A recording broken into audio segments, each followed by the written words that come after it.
Okay, there we go. So something reset. I don't know why.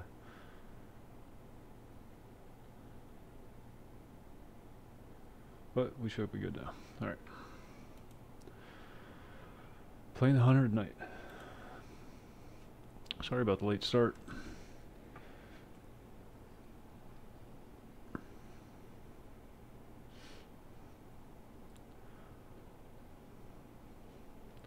So what are we doing tonight? We have anything to do back there? Yeah, we got stuff to do back there. We're gonna go knock this stuff out real quick. And then gonna do some gambits. Gambits are fun.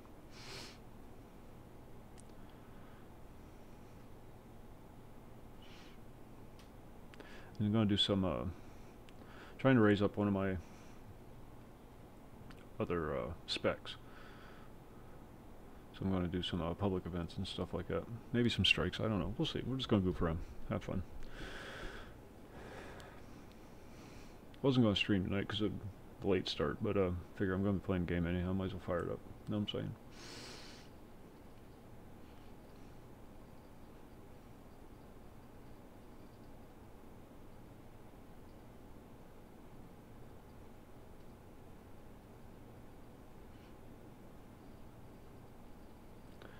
Alright, let's get all our crappy maintenance stuff out of the way first.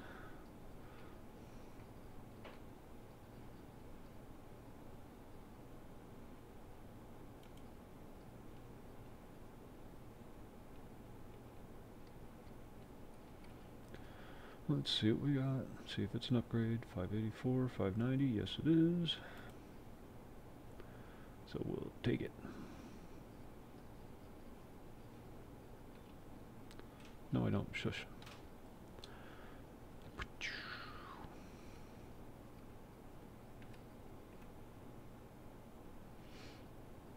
This is usually just cosmetic stuff. New ship.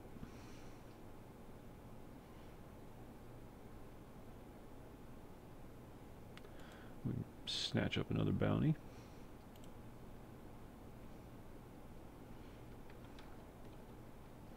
I didn't know about her bounties for the longest time. And then Crucible Dude wants to speak to us.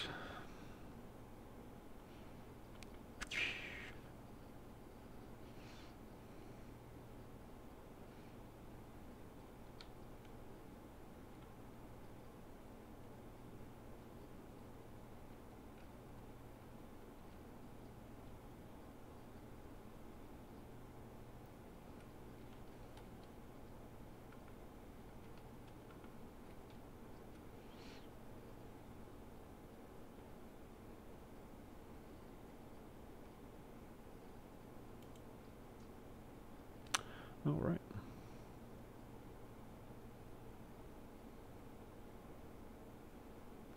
As a fire team, defeat enemy guardians in Gambit. I don't know what that means. Join as a fire team? Don't think I'll be able to complete that one yet.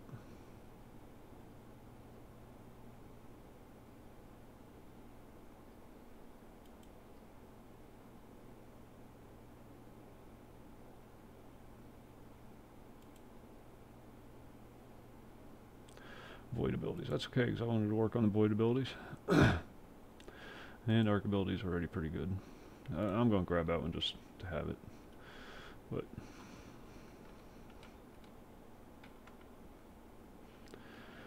then we're going to go see if she has any. Pick up all our maintenance stuff, and then we'll go get to killing.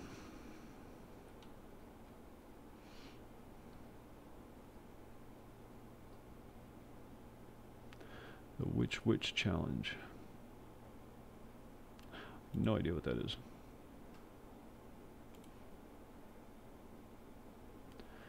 I might.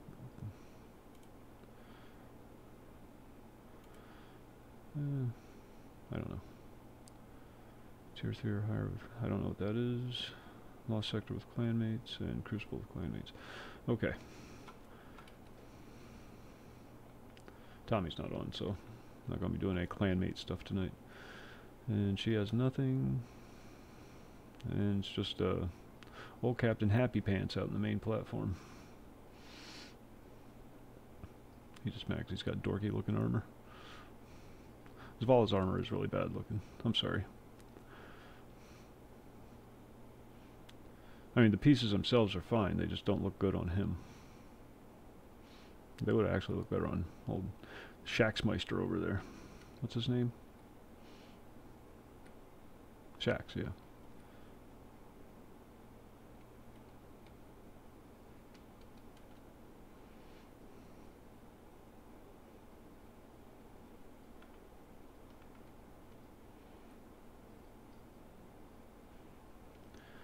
What do you got for us? We'll take them all.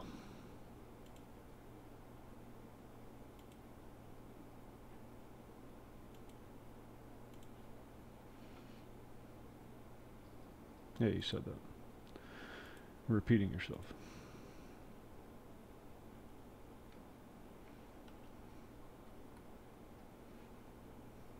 Oh, shit. I wanted to see if old Gambit over there, what's his name,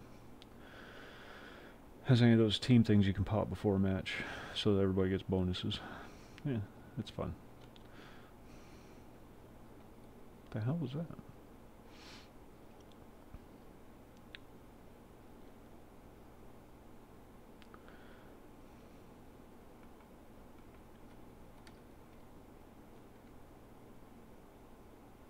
Okay, Drifter.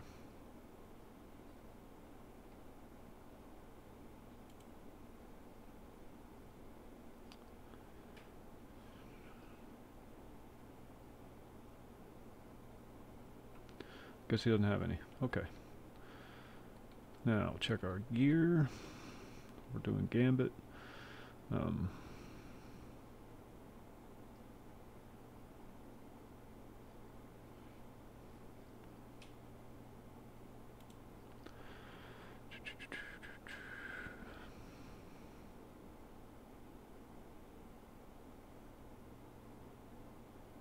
I really need to upgrade that thing. Really, really, really need to. God, it's such a nice rifle. Too bad this guy can't use it. I mean, he can. I just have to swap out that.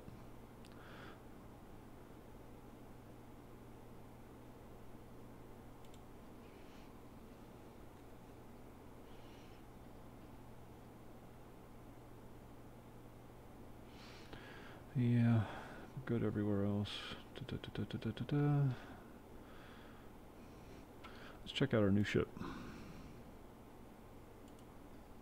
Cosmo Jumper. It's one of those bug ships. This guy doesn't have any good ships. There's some in the bank, but yeah, I like to earn my own. Has shared bank for the account, for everybody on the account. You know, now that the holiday crap's over, I should be working on my Warlock. Complete bounties of any type. And earn 5,000 XP for your clan. Okay. Let's just jump right into it. Poor Philly D. Everybody's stealing his material.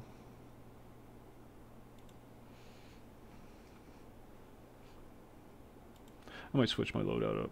I just like using that gun. That hand cannon. That's Ace of Spades. Went through all the trouble of getting it. Least I can do is use it. I don't know why I'm looking over here. Have it.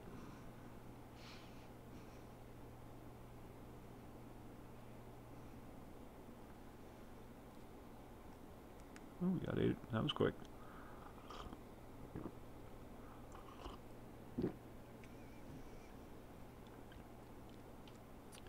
Kill bad guys, gather resources, summon a big bad guy, kill him before the other team does the same. And at certain points throughout the match, a portal opens up where you can hop over the enemy side and kind of wreak havoc on their numbers.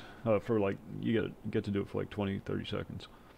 You run over there, you start shooting the hell out of everybody, just try and disrupt them. It's really good when they're on their the boss that they summon at the end, because when a player dies during that fight, the bad guy heals up, gets health back. So you go over and you pop a few of them off during the big fight, and they basically have to start all over. But then they're trying to do the same to you. So.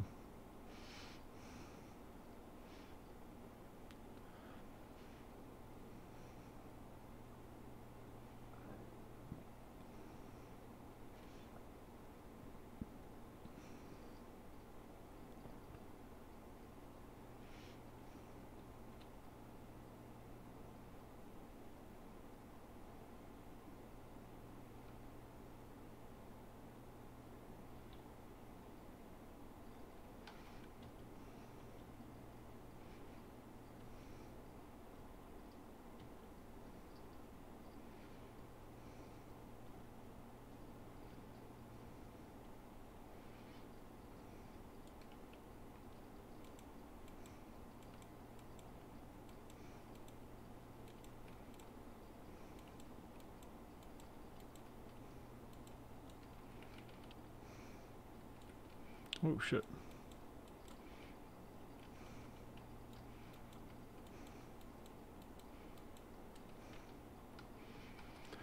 Important thing to remember is to go up and grab all the freaking shiny things.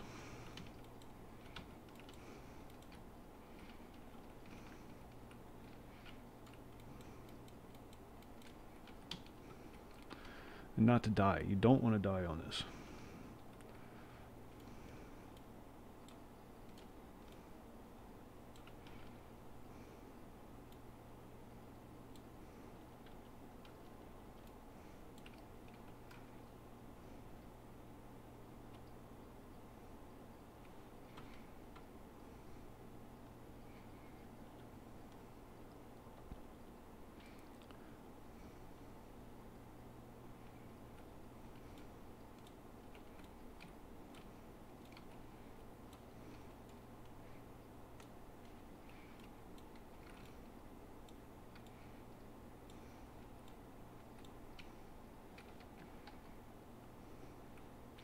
Gotta make sure you keep your ammo up. This guy's just hosing everything with a machine gun.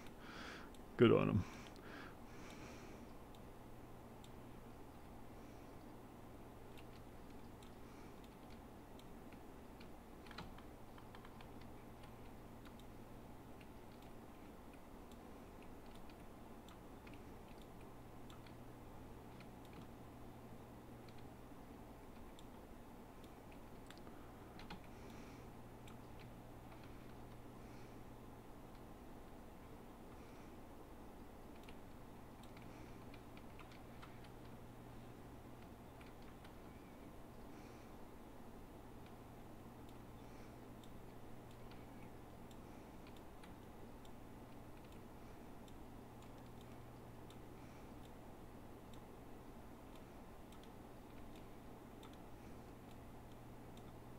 Damn.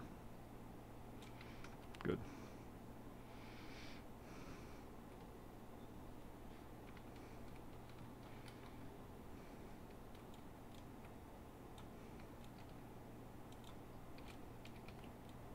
Forgot about the turrets.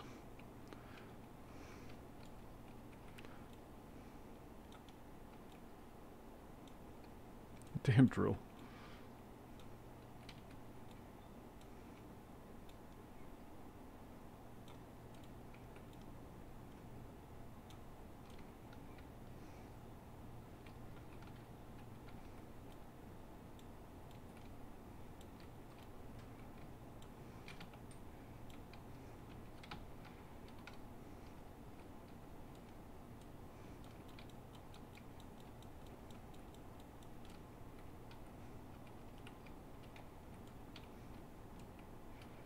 Damn things. Ain't got time for that. Ain't nobody got time for that.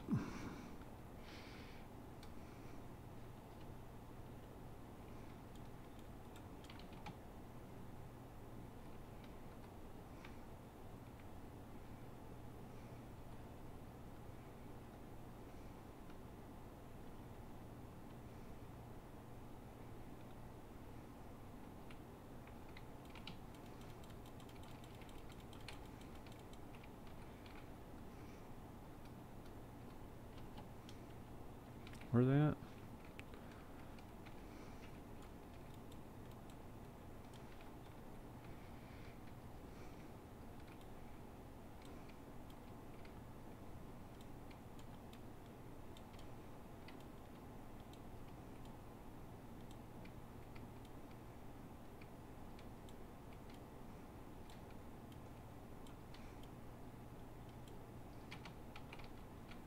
The hell hit me? Oh. Enemy player. Thank God I didn't have any motes.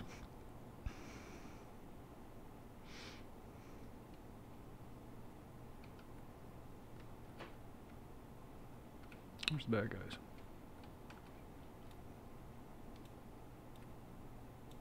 Yeah, we lost this one. We were just too slow.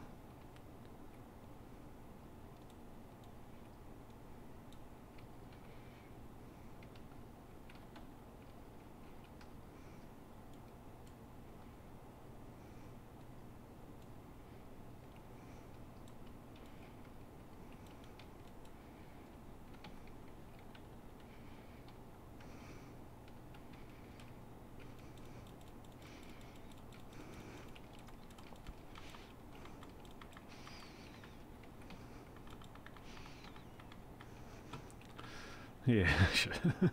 I can't, you can't, it's hard to see. Everything's got this red cast to it.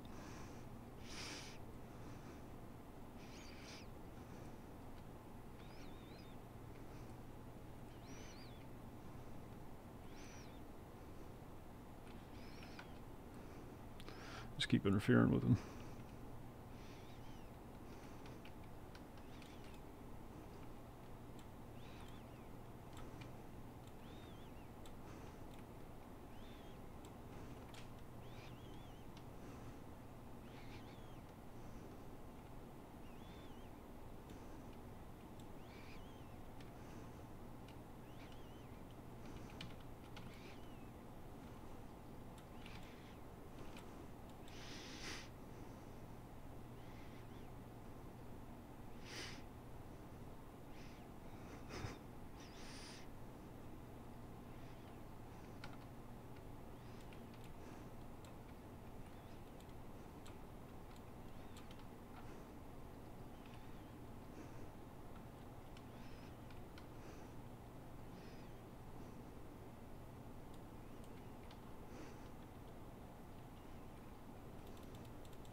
Damn it. Damn it. We're gonna lose. I was having fun with it.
Damn.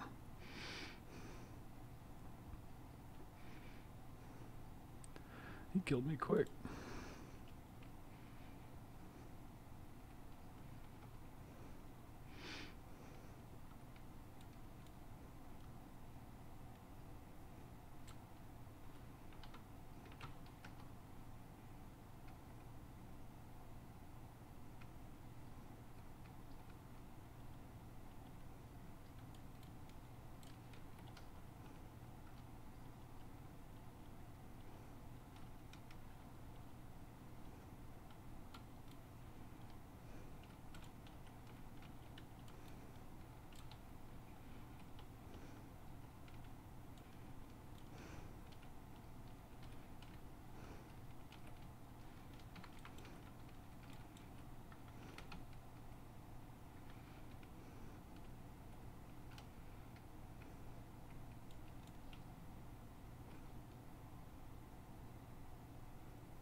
Where the hell are you at?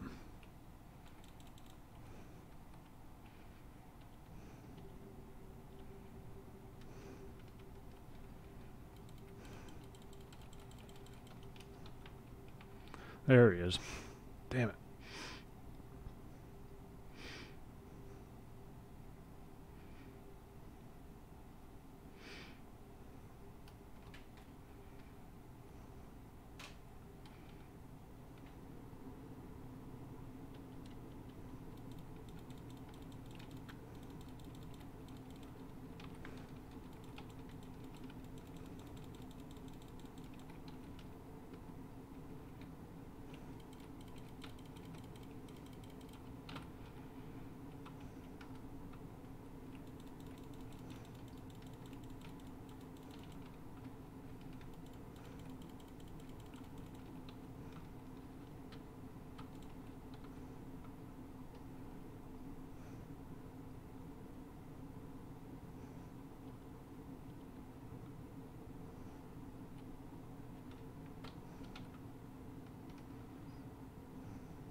Couldn't get that last shot off.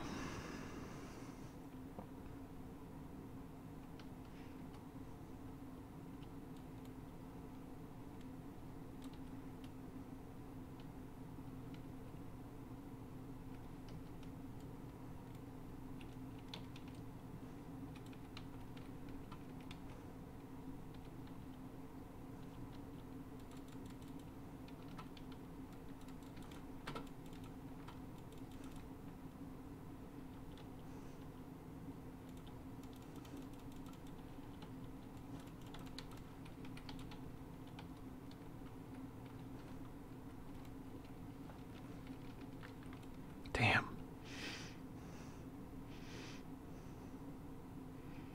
We lost hard.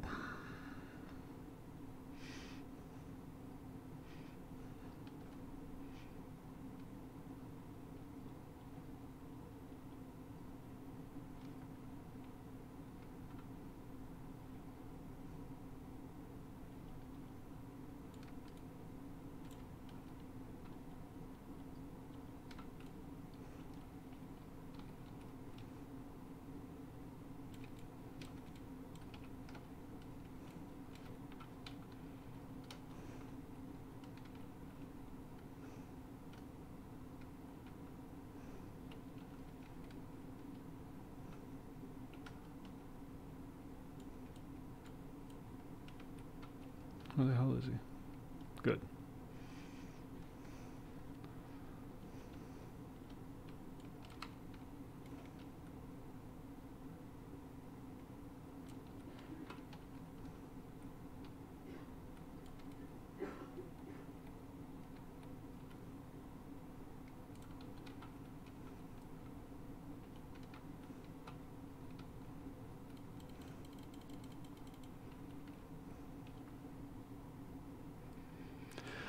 Yeah, we deserve to lose that one. We did bad. I did bad. Died a lot.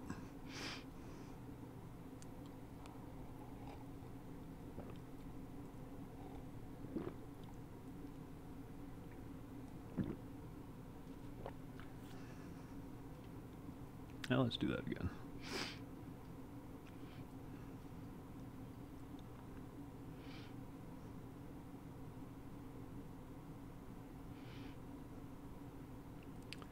Bow just isn't going to cut it in this.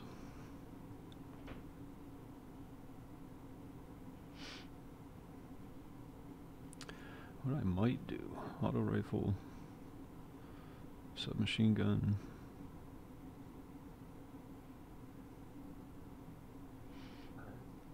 Excuse me.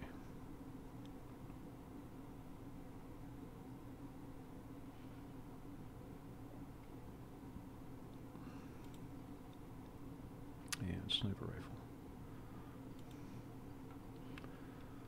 If I can get the ammo for it.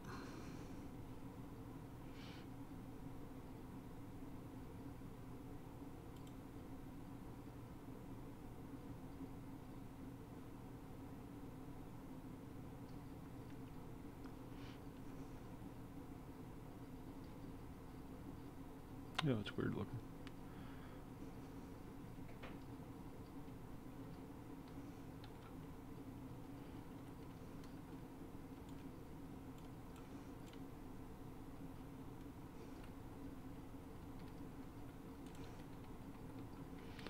Oh, joined a match in progress, I'm guessing. Zeus, my man, what's going on? How's everything working out?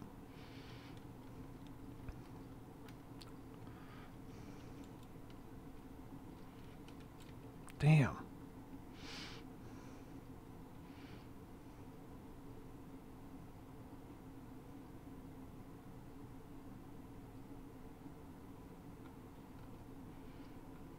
I have no idea what's going on.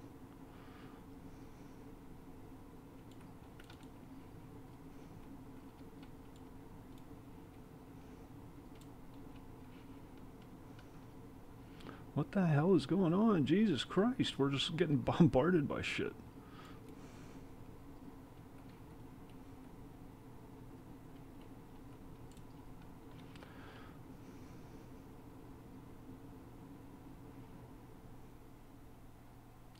Good, good. Life's good.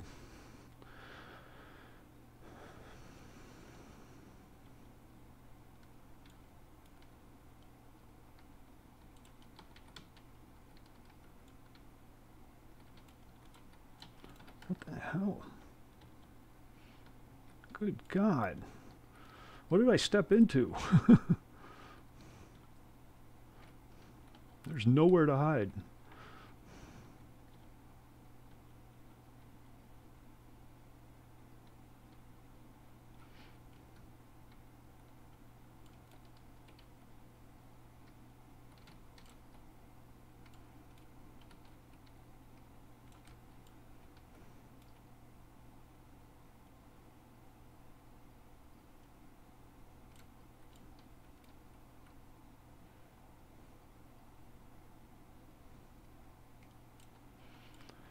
Jesus, that was brutal.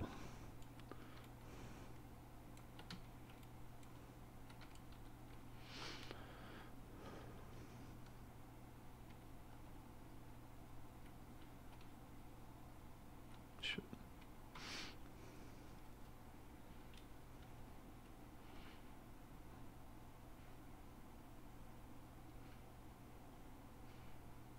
I got killed. Joined a match in progress. I had no idea what was going on. Just totally surrounded by big, horrible, evil things.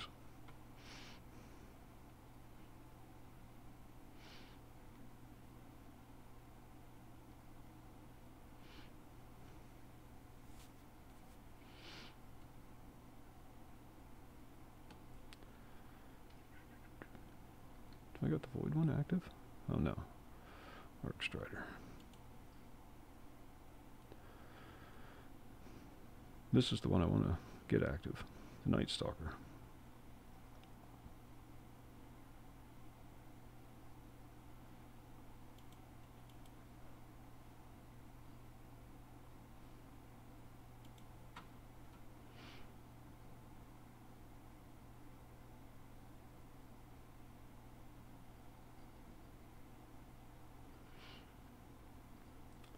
I don't even know why. I'm never going to be able to use the damn thing.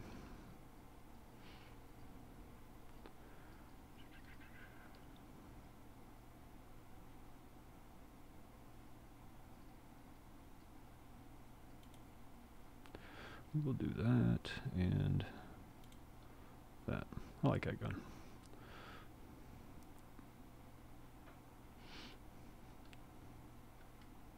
Auto rifle. Yeah, okay.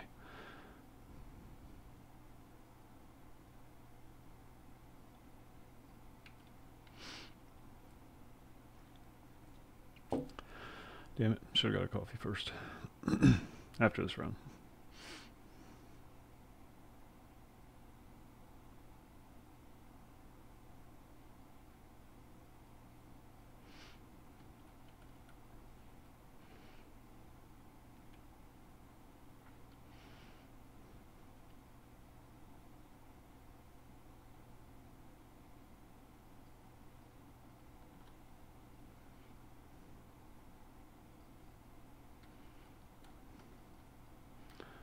Feels like I'm barely moving.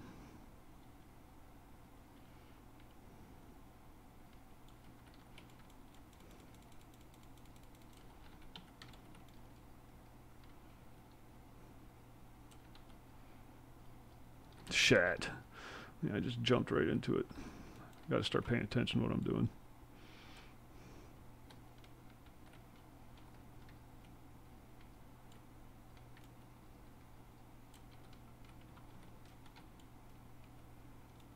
Oops, that's a player. Whoa, don't. Oh, man. There's a hole there. Don't jump there.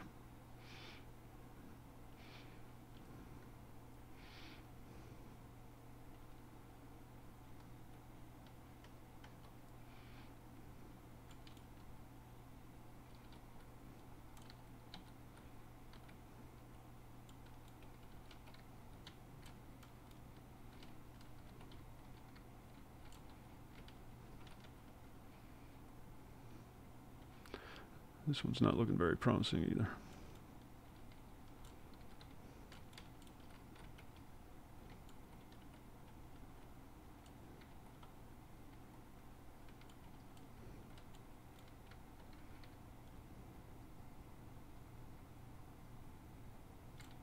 Oh, get out of here. How could you not die from all that? Just blanket the territory. Let nature take over. Let somebody else get all the...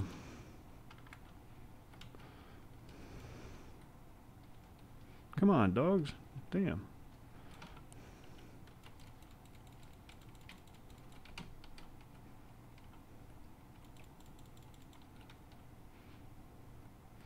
Stealth gets you out of trouble. A lot. I gotta stop playing this guy like a Titan. Where? To caves.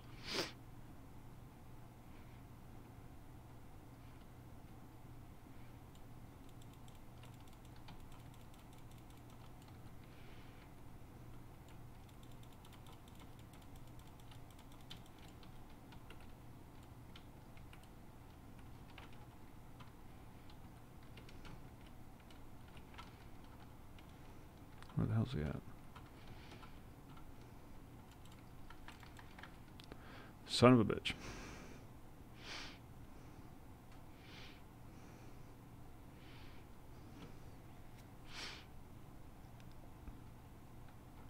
Good man, good man.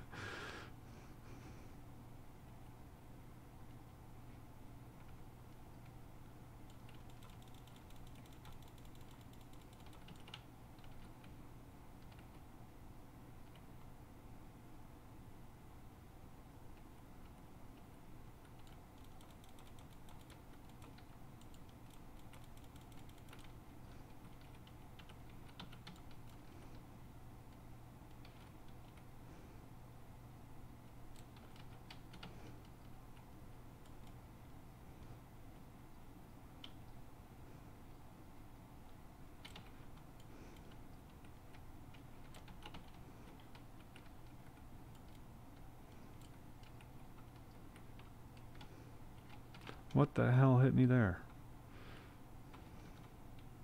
Where's the portal?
Two. I deposited 2.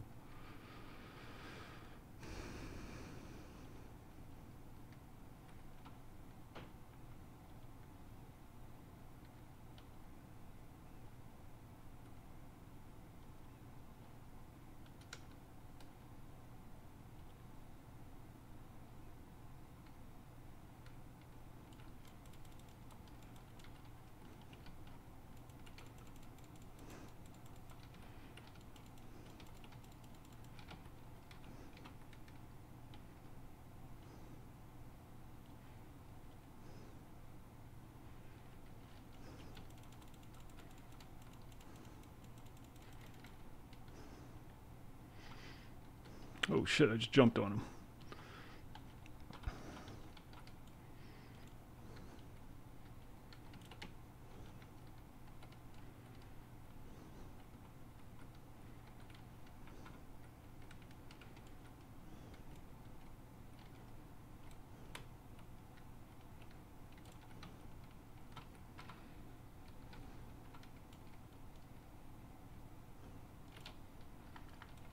No way.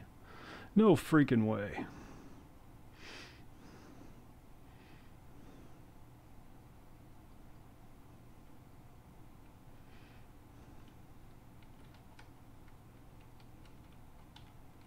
Wolf, what's going on?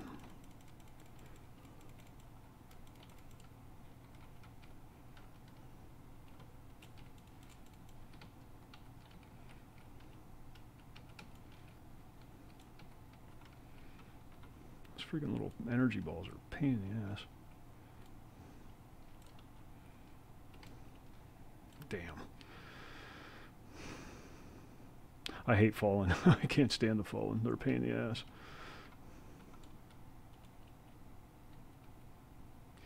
What happened?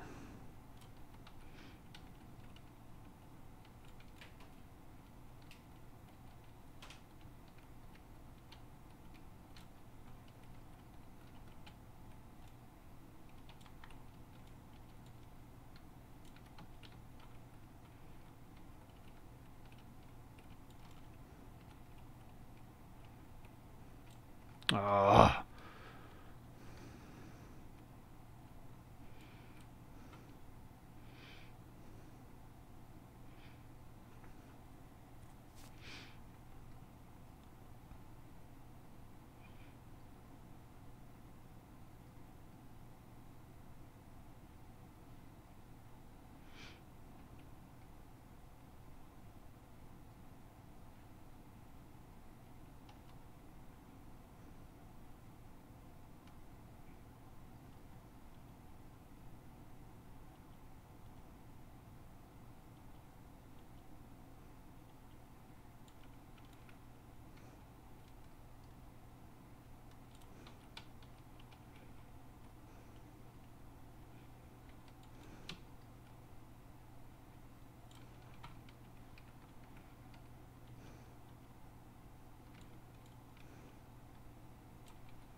Damn.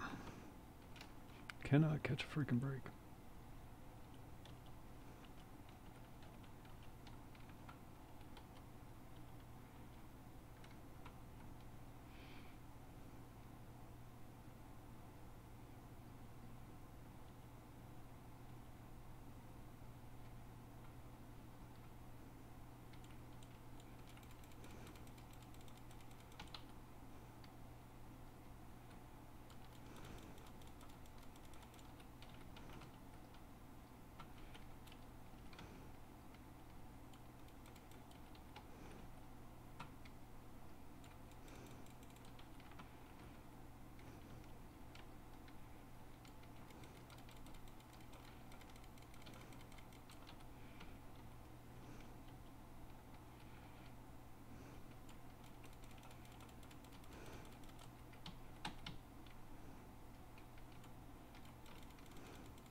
Damn, that is a rough series of unfortunate events. Not trying to make light of it or anything, but good lord. When it rains, it pours.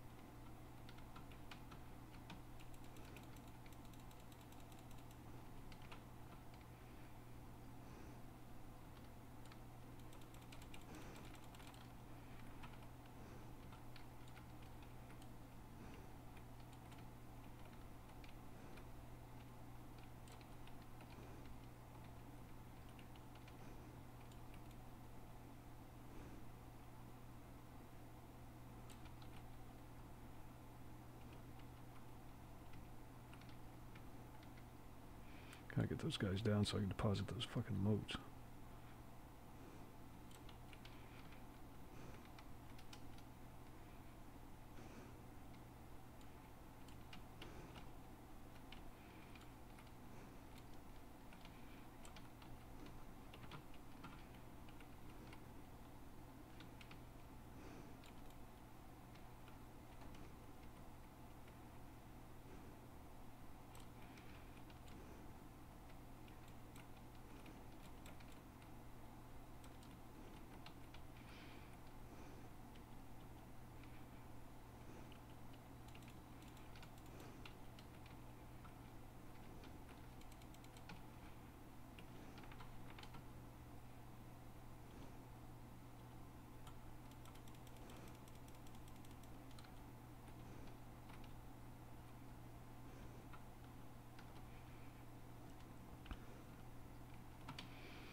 Son of a bitch. Son of a bitch.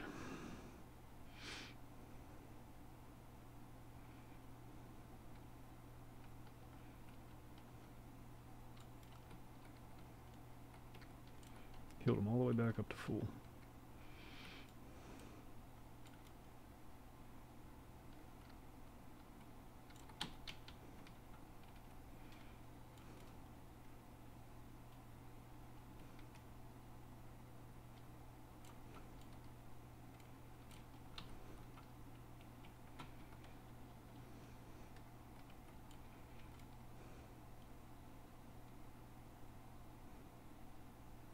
Tom.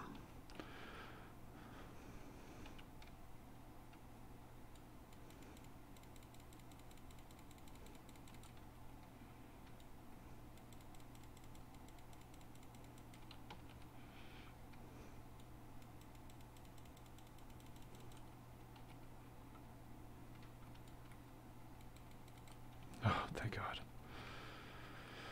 Jesus.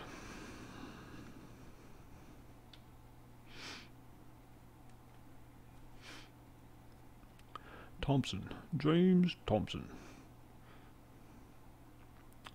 Yeah, if everybody's around, sure.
Shit, missed one.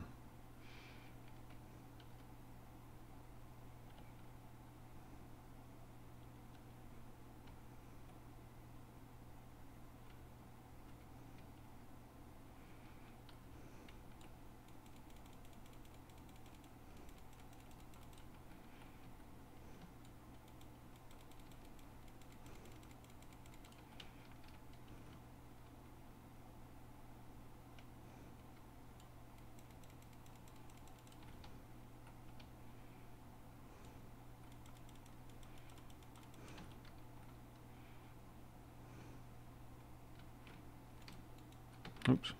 It's a teammate.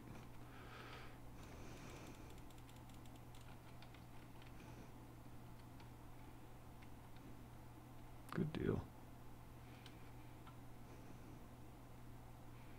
Let's get that bank.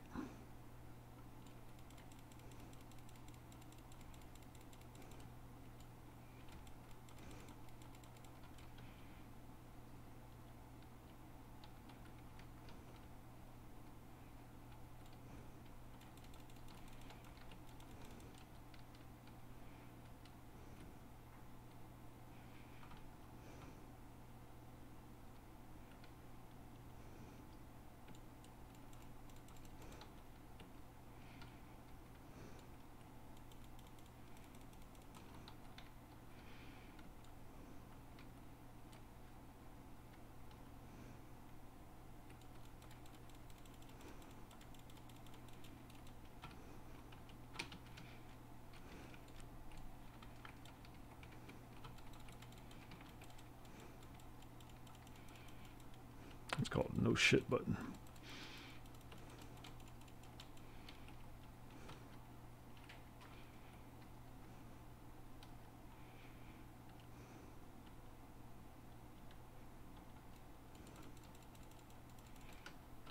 Shit.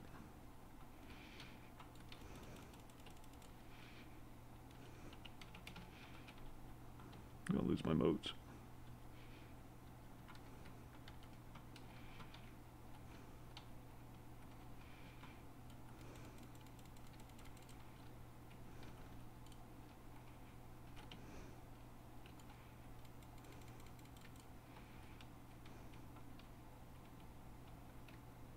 Come on, heal, heal, heal.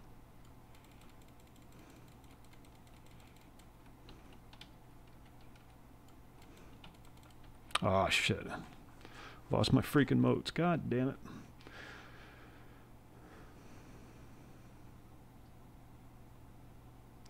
Well, my thoughts on Destiny 2? I freaking love this game, dude. I love this game. I'm playing it constantly all the time. Much to the chagrin of the female.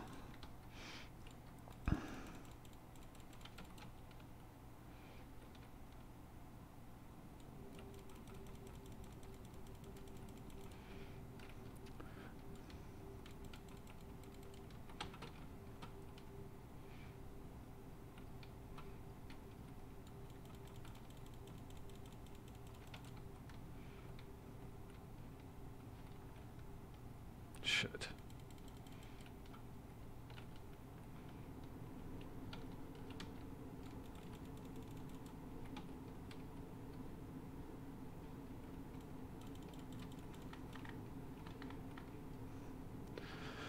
I was already half dead. Yeah, good.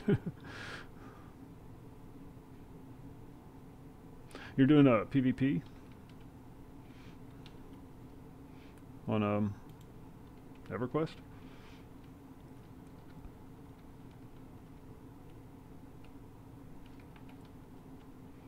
Get out of my way, dick.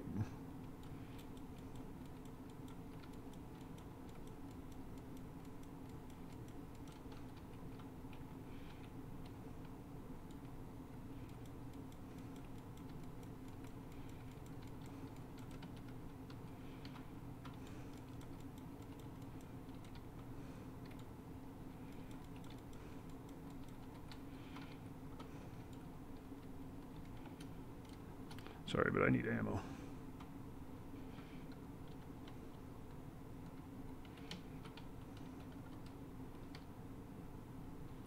Where the hell is he?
going down.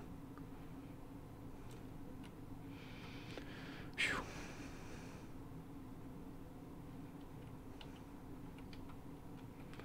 Yeah, yeah. Some of the big one, well, well, he's not a streamer necessarily, but content creator. He's a multi-millionaire. Um, the ones with the sponsorships, they get all kinds of crazy money. Money, gear, loot, houses, cars. Yeah. But Ninja's just raking in the bank. Better hope Fortnite lasts. Alright, I'm going to take a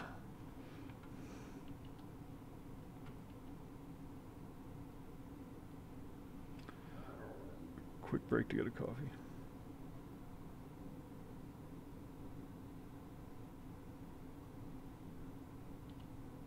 Yeah, there's so many Fortnite. Sure, you get lost in the shuffle. It's not even worth, if you're a smaller channel, it's not even worth streaming Fortnite because nobody will pay attention. There's just way too many of them. Alright, I'm going back in just a minute. Keep the conversation going. I'll be right back. Just let me get a coffee.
Alright, we're back. Brr, we'll do something a little less intensive for the time being.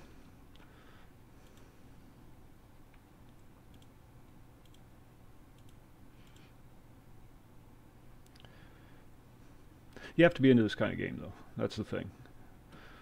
It's very fast-paced. There's no downtime, unless you choose to have downtime. This is how you get your downtime. You just hop up into space real quick. Freezing. Freaking cold.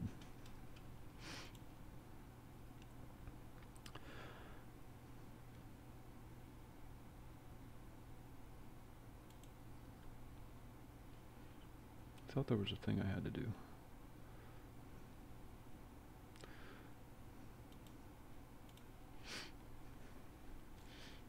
Oh.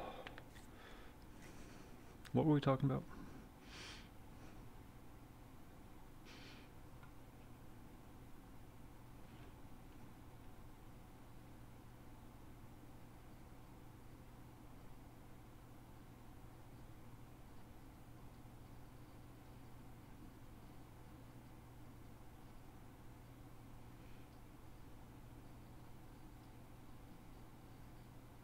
Yeah, even this game, I get lost in the shuffle because there's a lot of people that are playing it. It's a good game, despite the Activision thing, despite the Blizzard thing.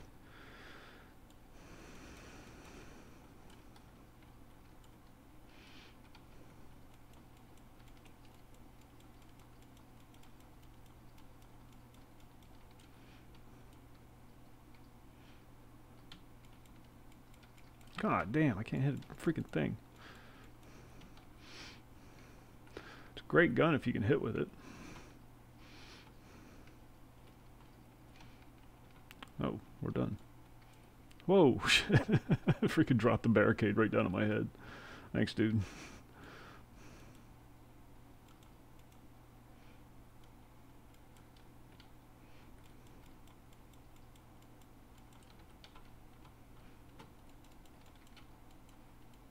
Gotta stop shooting the other players. It's considered bad form.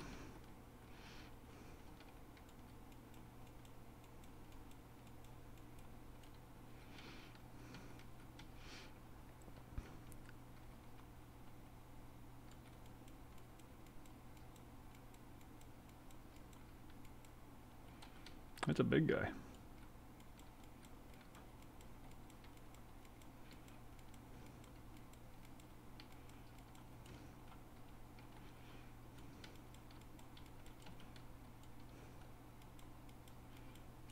I took him down. Concentrated fire.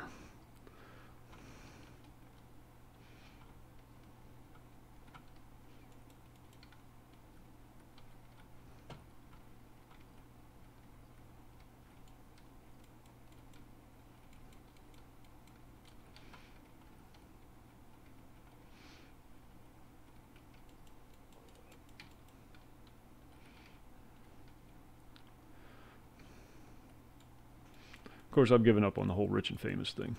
Not that I was ever actually actively pursuing it, but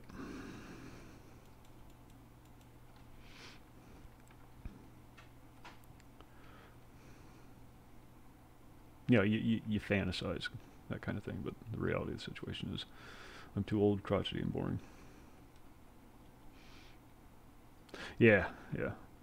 Yeah, I imagine that would be cool.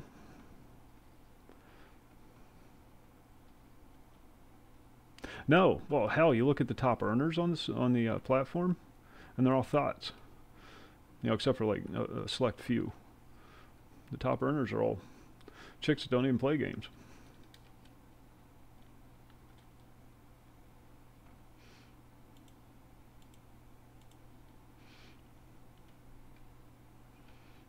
My gun's smoking. Big old quest to get this gun.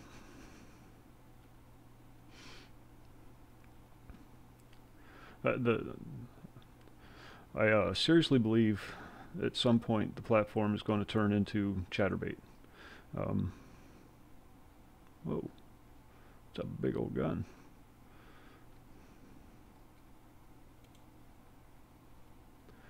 And yeah, it's all just going to go bye-bye.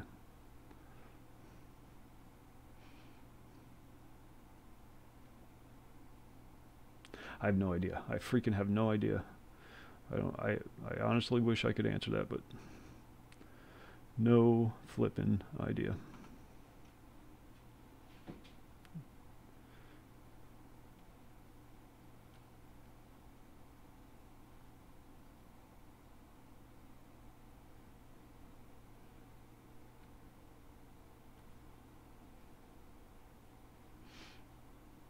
I wouldn't mind getting a whole set of this Ancient Apocalypse.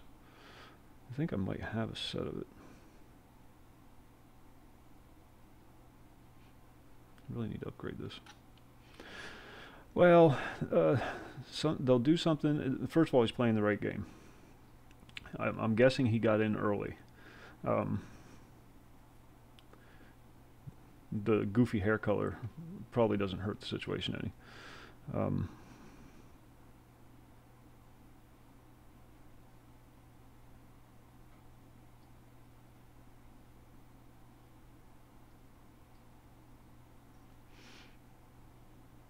I got a hand cannon, so I don't need two hand cannons. I mean, I like using a bow. For this kind of stuff, I like using a bow. I'm going to keep that gun. I like the looks of it.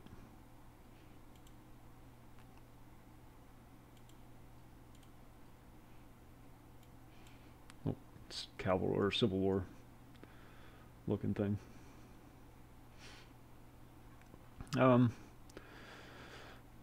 He's not a kid, so he's not stupid.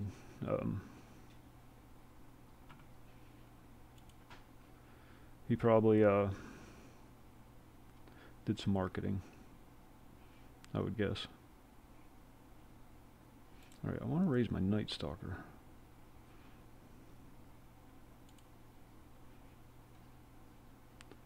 I want to activate this, but I have to get a Seat of Light, and I have no idea how to do that.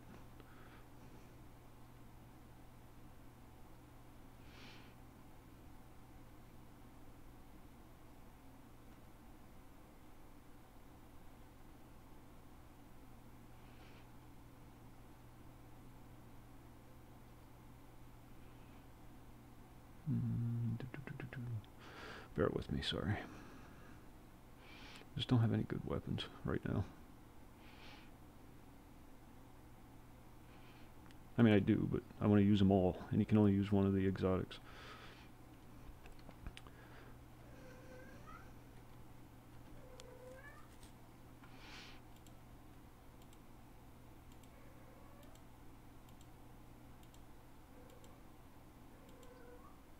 Yeah. Oh, yeah. Yeah. It's a very temporary, very ephemeral thing. It's fleeting. If your game dies, so does your stream. Um,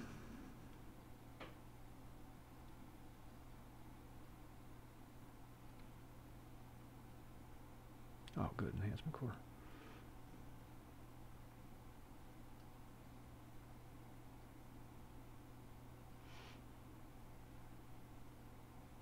I need to upgrade my bow. What else do we get? Sidearm. I'm just going to delete that. Never going to use it. Might as well get rid of it.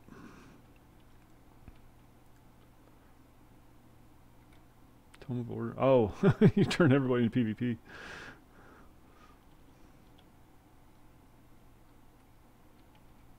Love this little gun. This little pistol.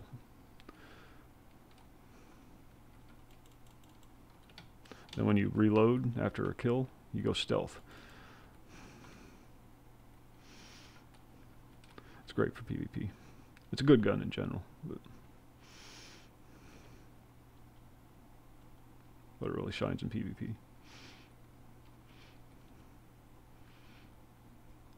Alright, what are we doing?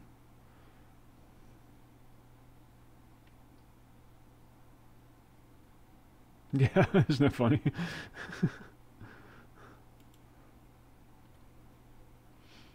Oh, it's right here. I was just there.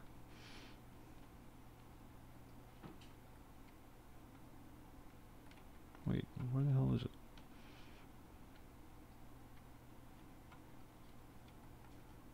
Oh.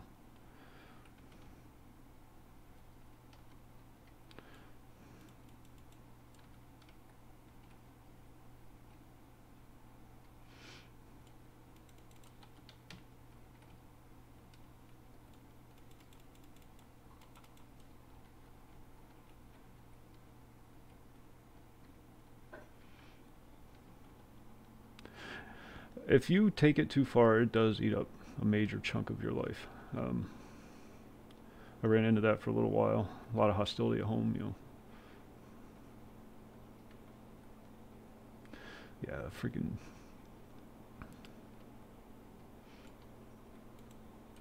But like anything, moderation.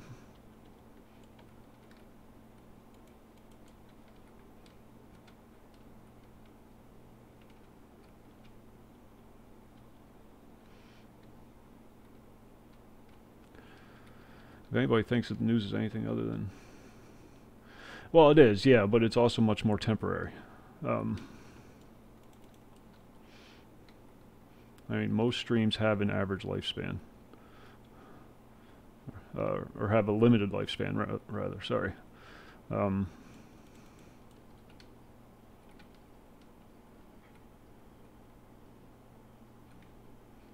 It's just nature of the beast.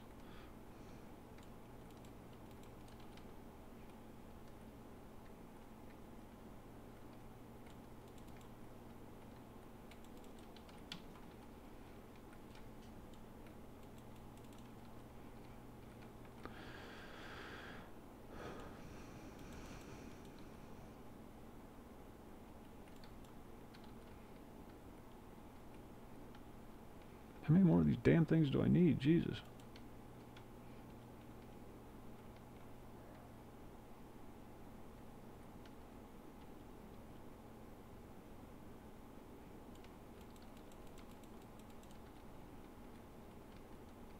There, thank you.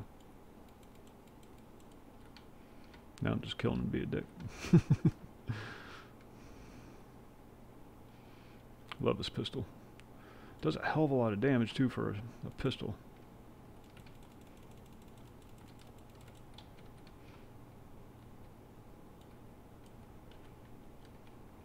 Whoa, whoa, whoa, whoa. Too many people shooting at me.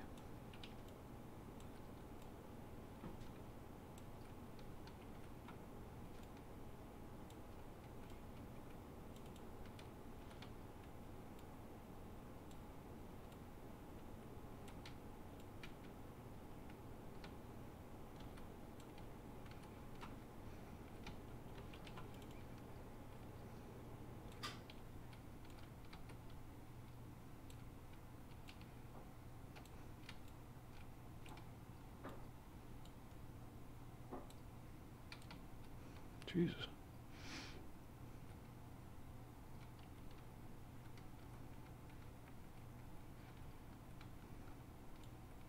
You asshole.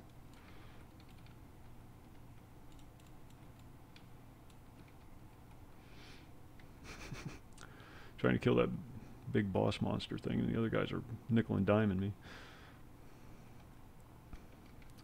Musicians can be eternal if they want to. The very nature of a streamer is temporary.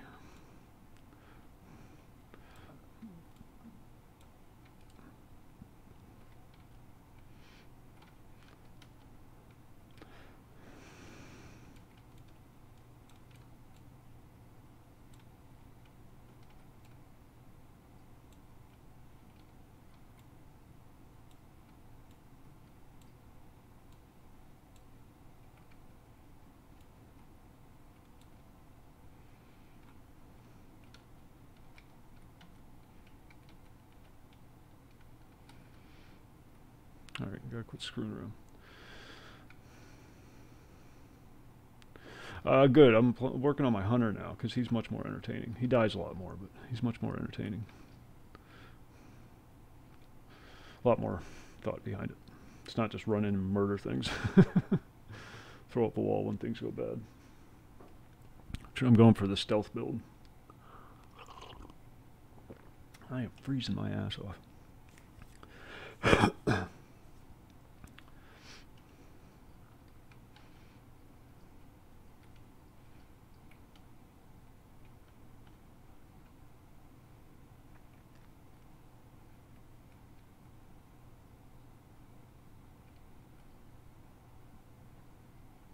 Yeah. Yep. And people still listen to Elvis.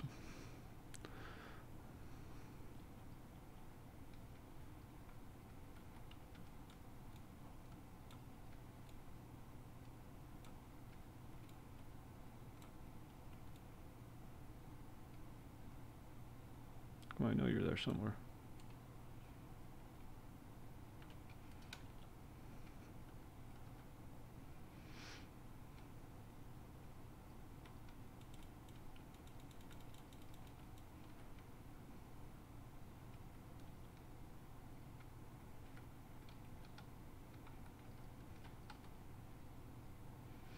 Do I want one of these?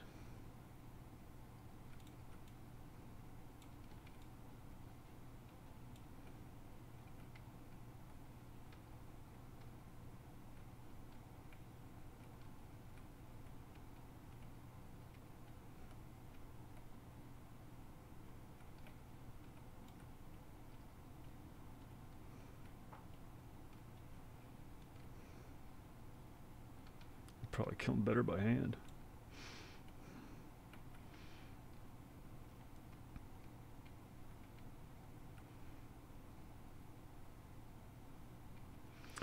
Yeah, but it also, what it doesn't have is imagination. And that's where movies will always fall short. Books, music, paintings, poetry. Movies take that imaginative element out. They can be good. They can be artistic. They can create an imaginative element. They used to a lot more back in the day.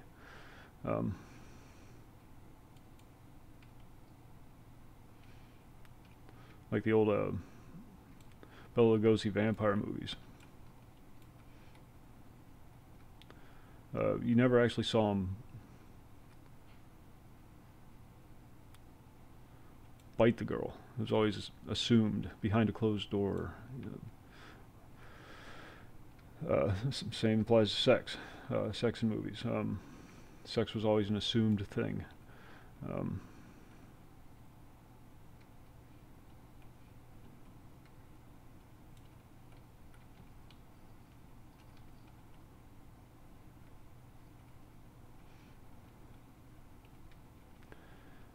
But they've made all that stuff much more blatant, much more in your face now.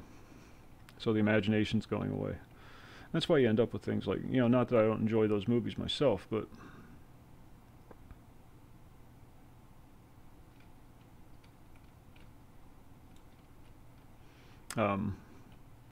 these big old action blockbuster things, the Avengers and whatnot.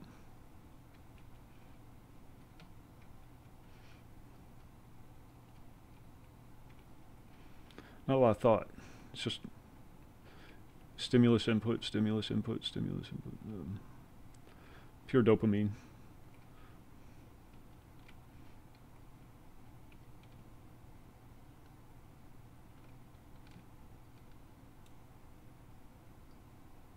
What the hell was that? Did I do that?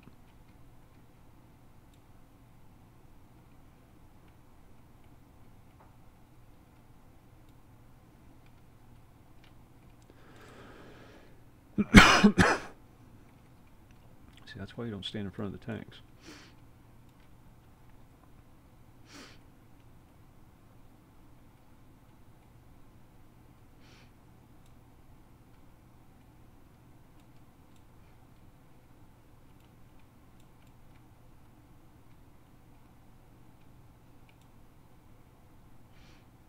Hell, this bike's gonna blow up.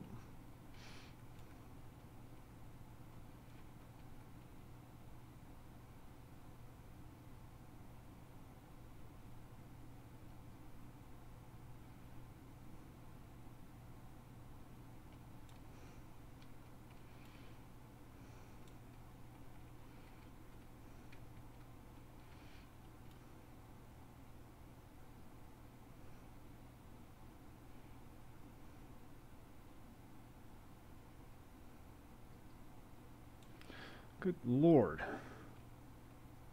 Yeah, Quentin Tarantino does, although he's a bit over the top with the violence, the ultra violence.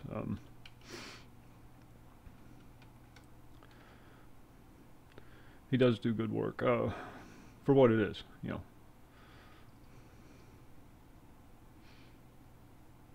It's not universally acceptable or accepted, but it does have a certain amount of appeal to a certain amount of people, and they're going to remain very loyal to that brand as long as the quality stays. Listen, brand. Right, it's a fucking movie. You're making movies. I don't know. But that just goes to show how plastic everything has gotten. I don't like running through the water. It's so watery and muddy and I don't like getting dirty.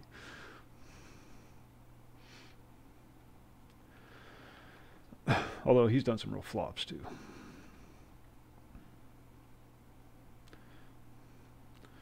Sometimes he gets tempted to be a little too edgy.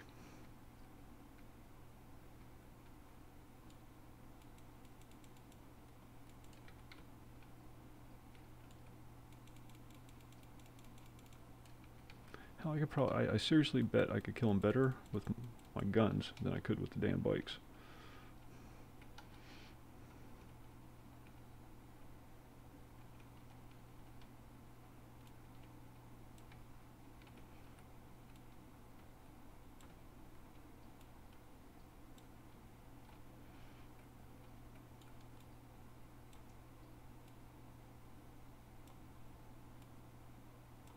Damn it.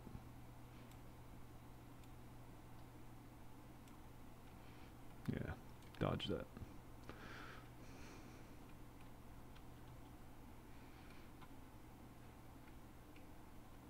It can't be all of them.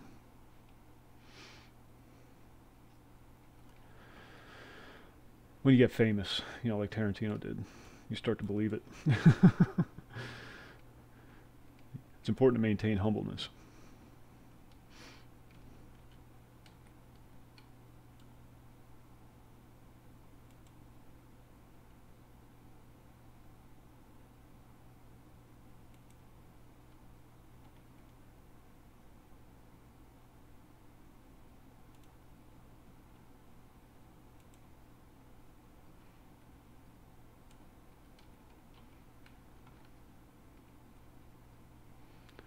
Load up on ammo before I go in, make sure I'm topped off. Alright, there we go.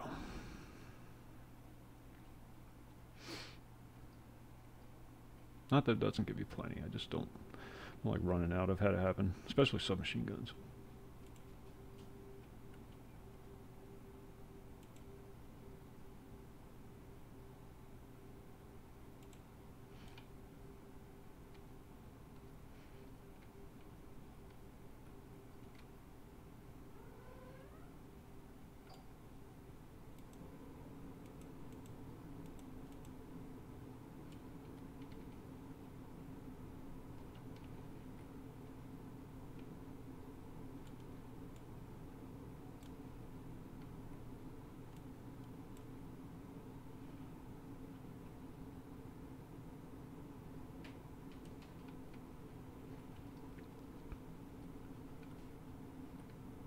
Ah, I didn't know they'd blow up if you got one. Neat.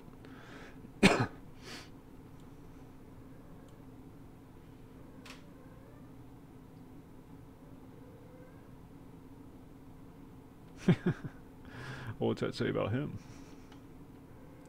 Coworker, I mean.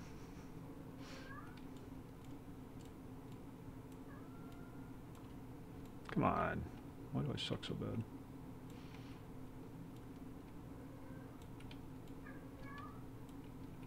You hear the cat back there.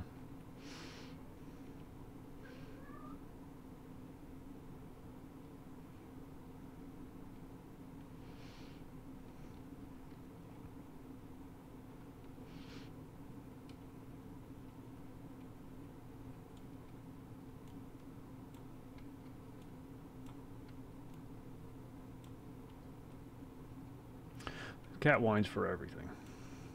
She whines for attention, she whines because she's awake, she whines because she's asleep. She's a pain in my ass.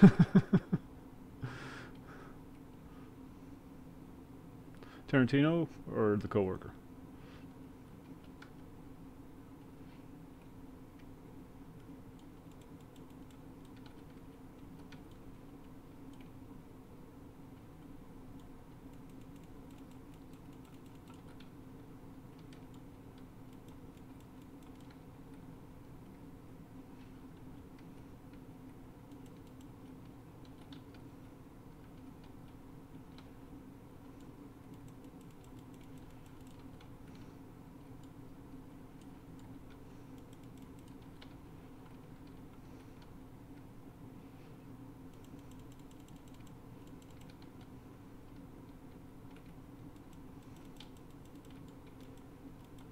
Come on. Ah, son of a bitch.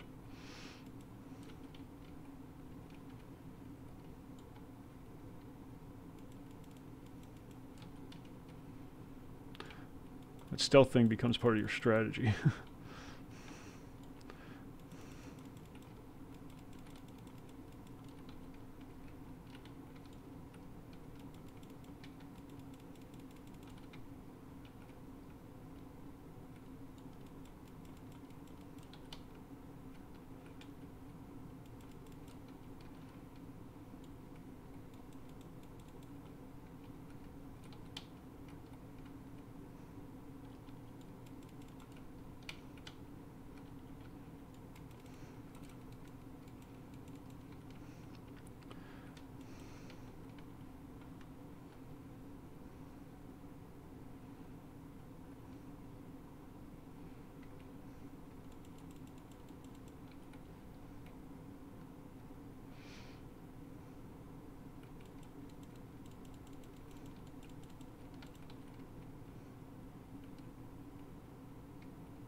Backstab.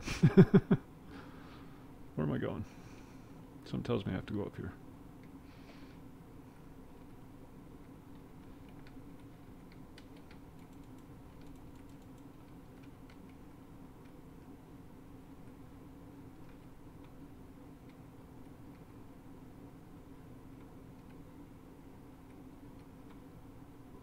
Nope, I guess I didn't.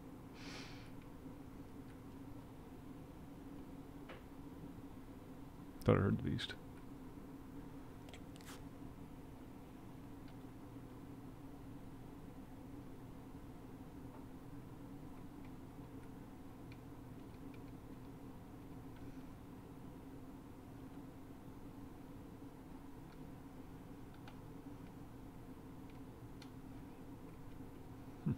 Thought I heard the beast. Sorry about that.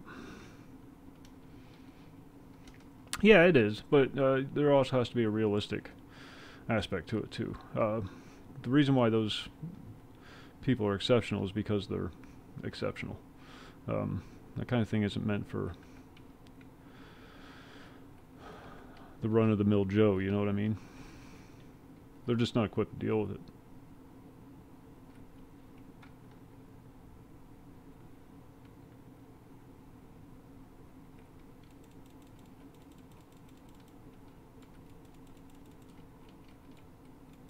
One shot. Ran out of bullets. One shot to go.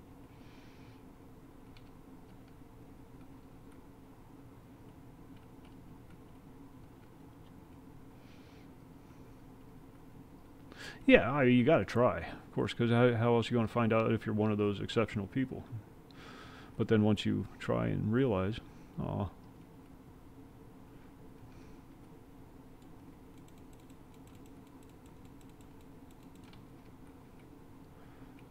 You have to try.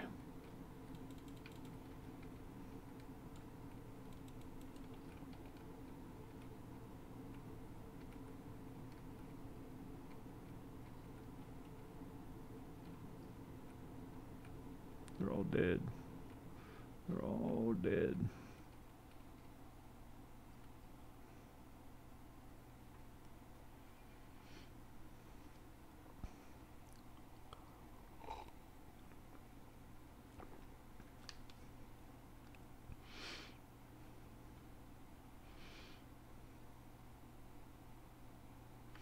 Well, that's what makes them exceptional.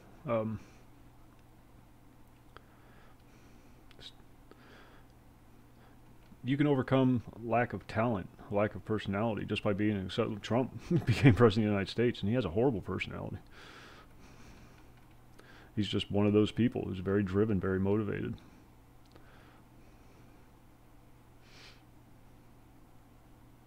You know, the same can be said for Hillary.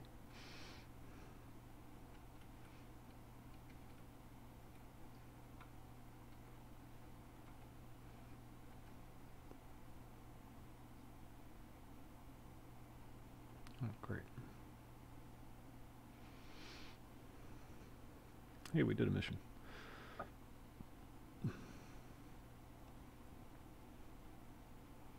I want to go back there, though.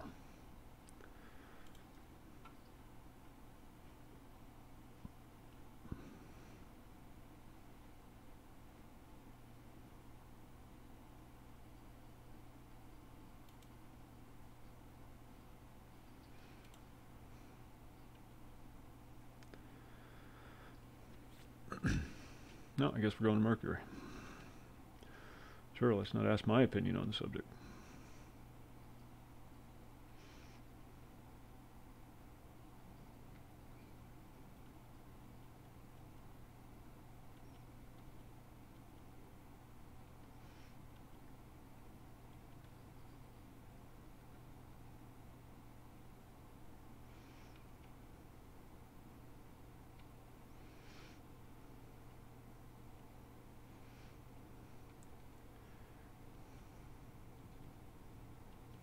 And then you get the people with the ridiculous amounts of talent. I know a guy like this personally, ridiculous amounts of talent.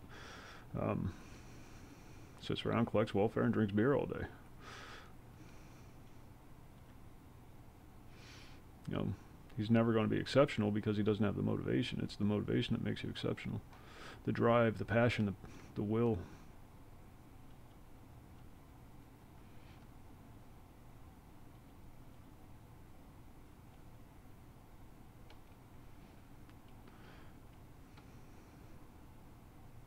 Guy's a savant when it comes to music. He can just pick up an instrument and start playing it, you know, after just a little fiddling around with it.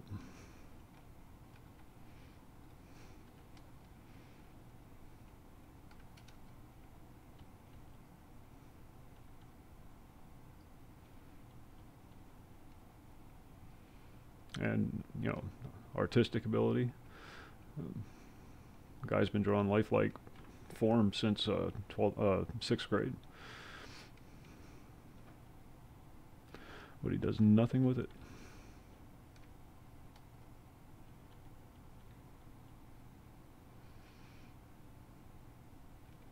Where the hell are we going? Jesus Christ. Couldn't just put in an elevator.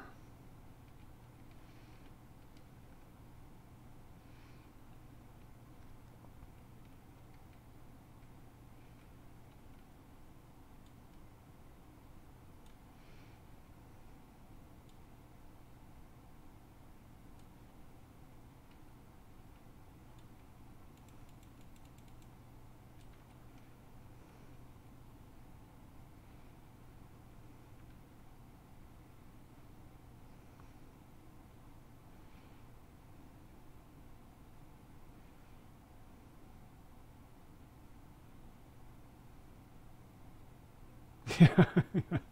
Don't follow your passion. That's really all you should follow. Even if your passion is cleaning toilets. If you just really like to make things clean, then go out and be the best goddamn janitor that ever existed in the history of ever. I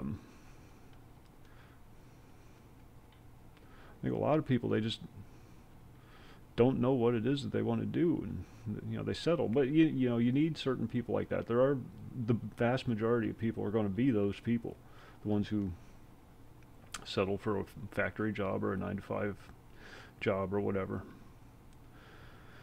They are a necessary element to society, and I'm glad we have them in overwhelming numbers, because they're the ones that keep the machine running. It's those exceptional people that build the machines, but they're no good at keeping it running. They need those humdrum everyday, work-a-day folk. Keep it all up. Keep it moving. Otherwise it'll all just collapse.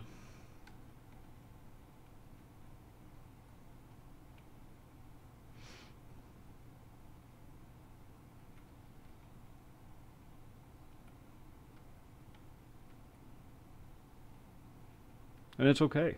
That's perfectly okay. It's okay to be a cog in the machine. Whoa, almost walked right off the edge. You're performing an incredibly valuable service to the rest of society. Equally as valuable as the guy who came up with the idea in the first place, you know. The device, the invention, the job.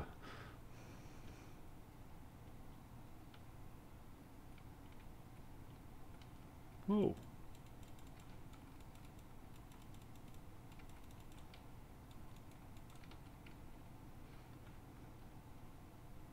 Oh shit, it just shot me.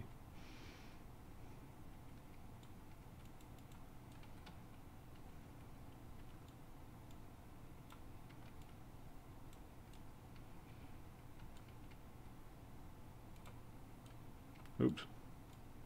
Forgot to shoot the bow for a second there.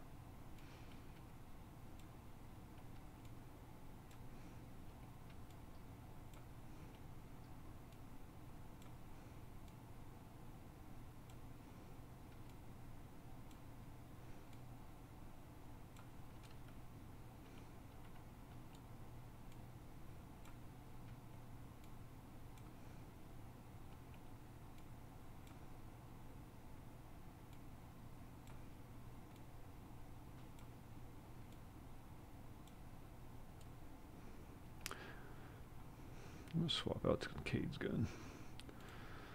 The old hand cannon.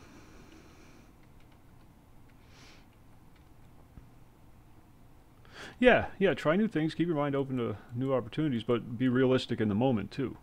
You know, you still have to pay your bills, you still have to support your family, you still have to be contributing member. And if it turns out that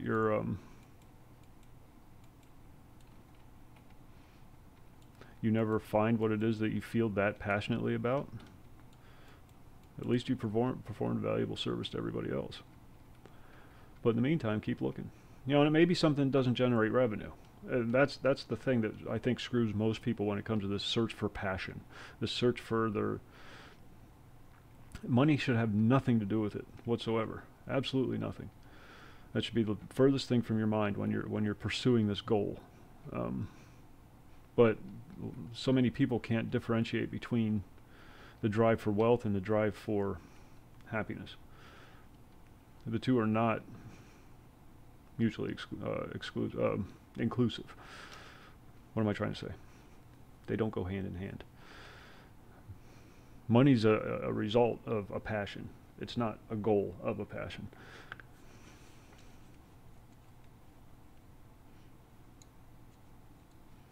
I want to be a blacksmith. I want to be a professional blacksmith. And I want to go back 30 years so that I still have a back strong enough to swing a hammer.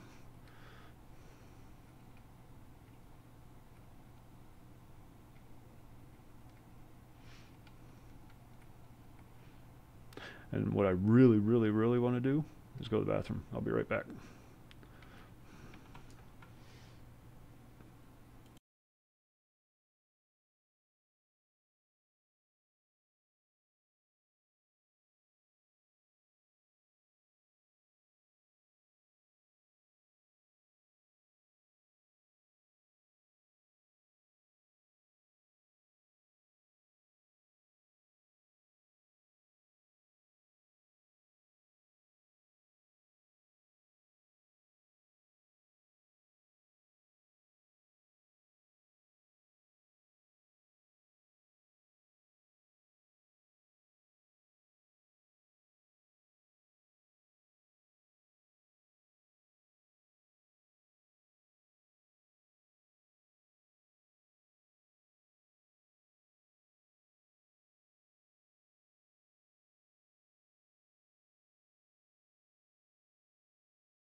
Alright, back. Sorry about that. Whew.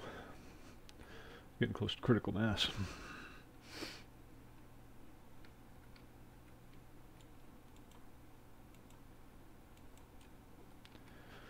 If you get a precision hit with this gun, they blow up. It's very nice.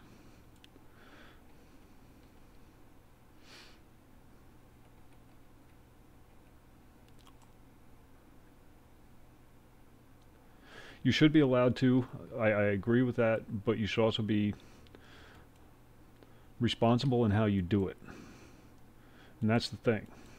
It's okay for you to pursue your passions, just don't make it somebody else's burden. And that's the thing where we've always differed on these social view aspects. You have no right to take your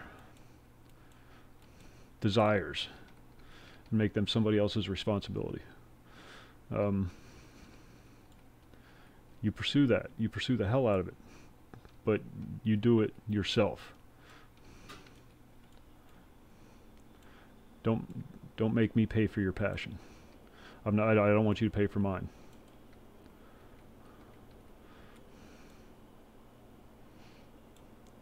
So, and it's just been proven time and time again that those social safety nets just breed lowest common denominator societies.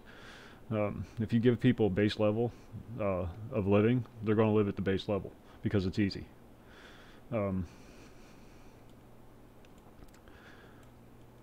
Part of passion is survival. If you're not fighting for it, you're not passionate about it. Know what I mean?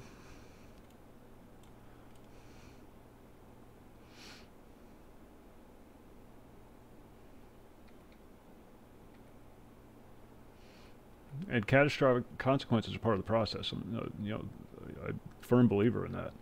You have to fail hard to know what failure really is. To see how passionate you are. Are you willing to fail that hard?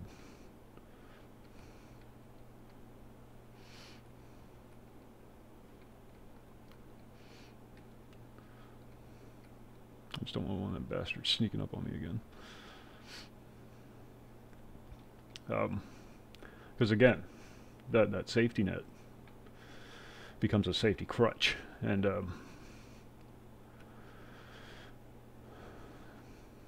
anytime something like that's been implemented, it's just been done with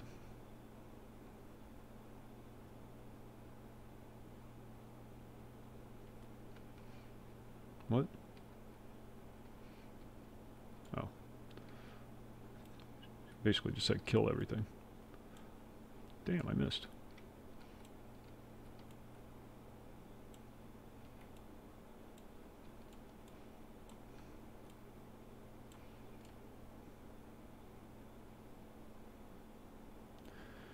Well, the homeless argument is flawed because most homeless people are suffering from some type of legitimate psychological disorder. I'm not talking like they're depressed. I mean they're like schizophrenic, something seriously miswired with their brain, and they're just not able to function.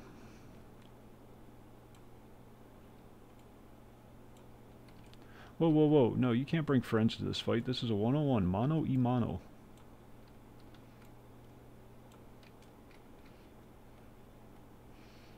I pissed him off. I don't like crutches. I don't. They had all that stuff before they became homeless, though. Don't look at the current situation. Look at what led to the situation. Why did they become homeless? Do you think making them not homeless is going to fix it?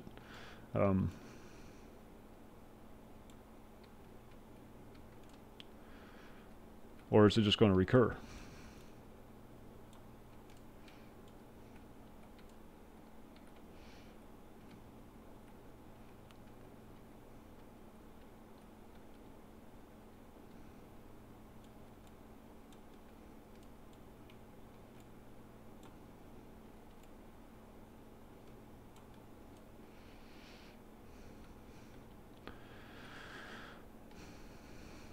Factors, factors, factors. You can't. You got to look at all the elements of the equation. It's you know, math boy. Sorry, I didn't mean that in a derogatory manner, but you got to look at all the elements in the equation. It's not just the fact that he's homeless now. It's the fact that there's steps that led up to his being homeless. I do to an extent. I don't know. That's a situational thing. That always has to be a situational thing. Who the hell is shooting at me? Where'd you come from?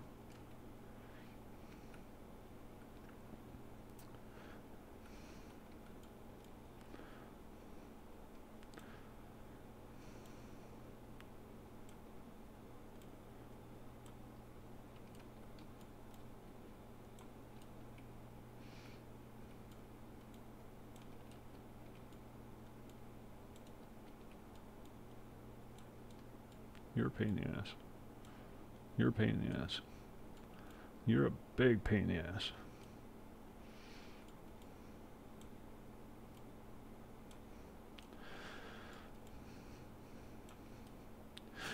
Start thinking of it as a mathematical equation. Positive, negative elements of society. You know, it's a discussion we've had before. Net positive versus net negative. Is there anything to gain out of doing this for society as a whole?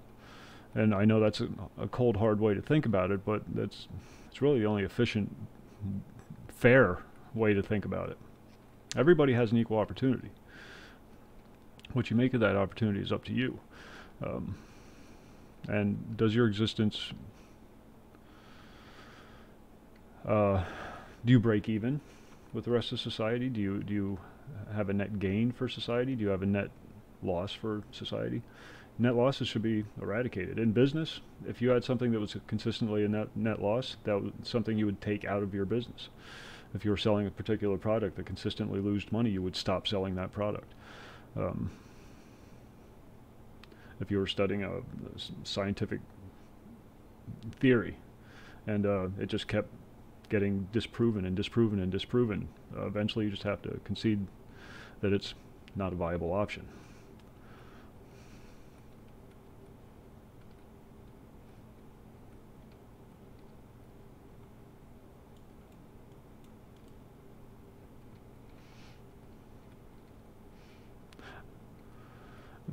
It's difficult being a mathematician when you're a liberal. Because mathematics deals in absolutes. And it's just cold, hard information, data. There's no feeling there. There's no compassion there. There can be a passion for the numbers, but the numbers themselves are passionless. They're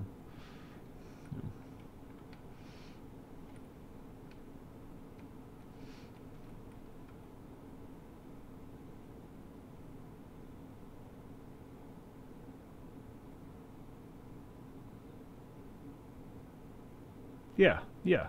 It's slavery, plain and simple. Slavery's really bad unless you're doing it for the crazy people, or unless you're doing it for the minorities, or unless you're doing it for the cripples, or whatever.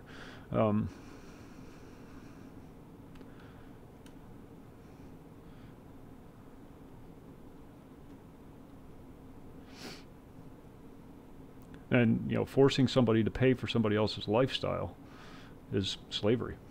I'm sorry, but it is. I have to work to ensure that you survive.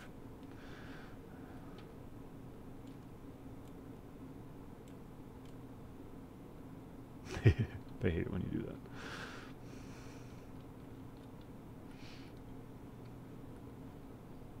Oh, I guess I was supposed to go through there.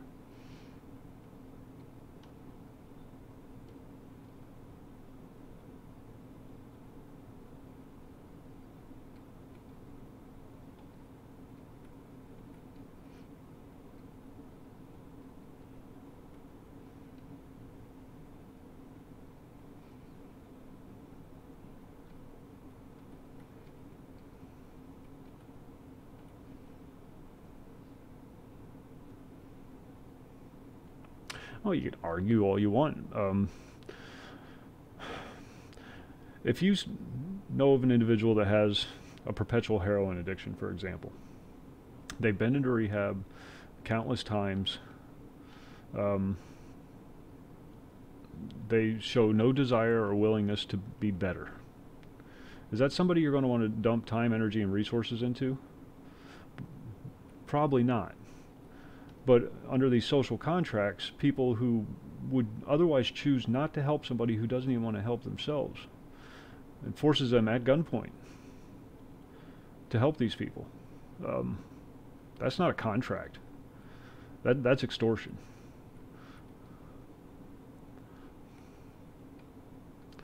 A contract involves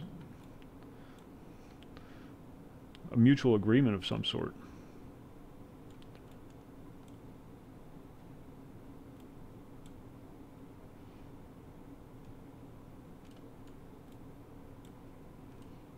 It's like the whole abortion argument. You know, fine, you want to get an abortion. I just don't want to pay for it. That's the thing. I mean, whether I agree with it or not is irrelevant. I just don't want to pay for it. But now, because of, you know, government regulations and whatnot, people who are otherwise opposed to the act or opposed to paying for other people's irresponsible lifestyles, we have to, at gunpoint, pay for their irresponsible lifestyles. And I'm not talking about, you know, the rape, incest things. I'm not talking about the obvious exceptions. I'm talking about bitches being whores, going out getting knocked up, not taking any precautions, and then using abortion as birth control, effectively. I don't want to pay for that, but I have to.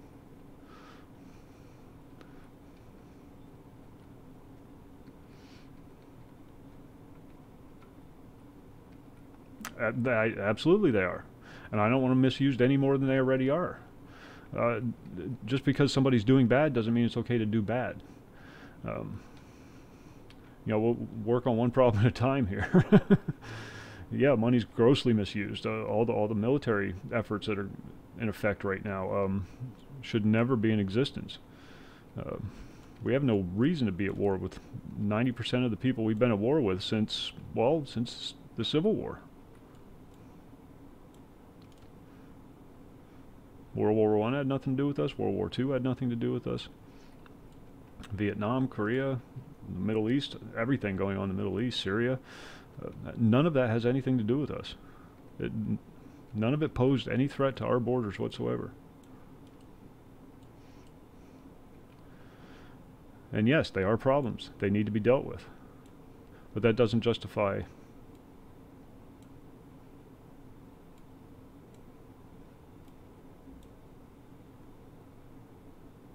just because they're doing bad doesn't mean it's okay for you to do bad.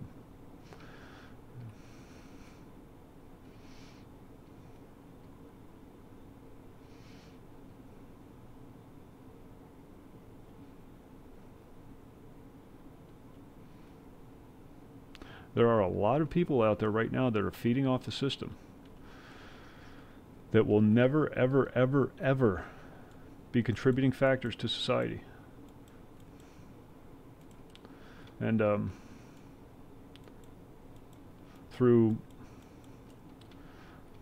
liberal ideologies, and I'm sorry, but it's true, through liberal ideologies, I am forced to pay for their existence.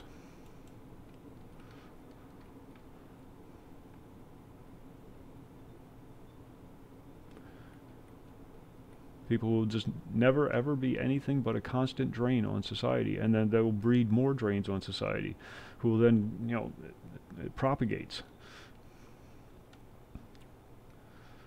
Make people starve to death. They'll learn to work, they'll learn to take care of their own. But that's a harsh lesson. It's a lesson that, you know, a lot of people aren't willing to make others learn. And as a result, the rest of society suffers.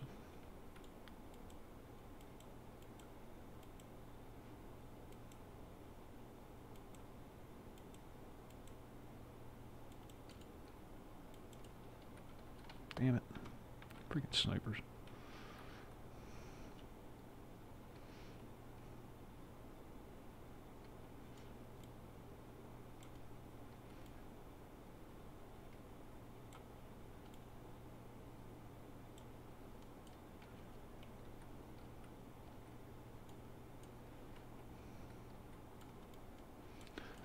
You know, you want to help people, fine, help people. Nobody's preventing individuals from helping other individuals.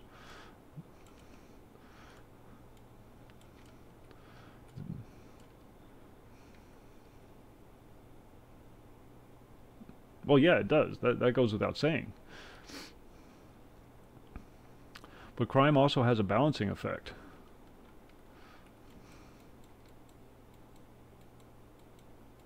Jesus. And when you have people committing crimes, you got people trying to stop them from committing crimes. They do balance each other out.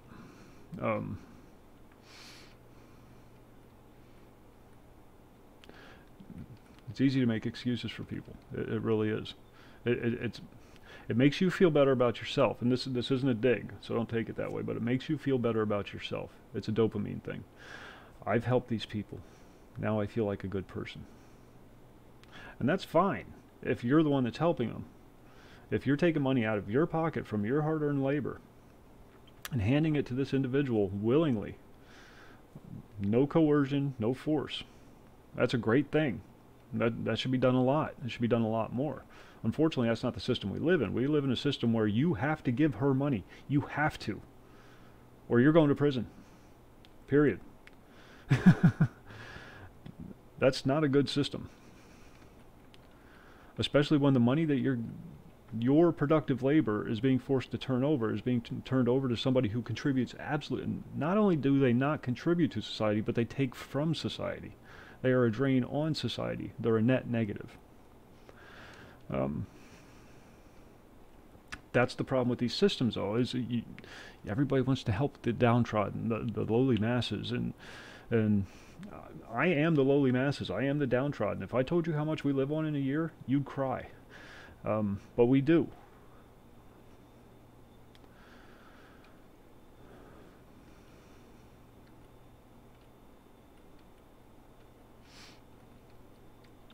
It's a family of 3, and it's a very depressing number. But it's how we want it, because it's us doing it. We're not forcing anybody else to do it for us, and as a result of that, we're not taking from a system that we then become answerable to.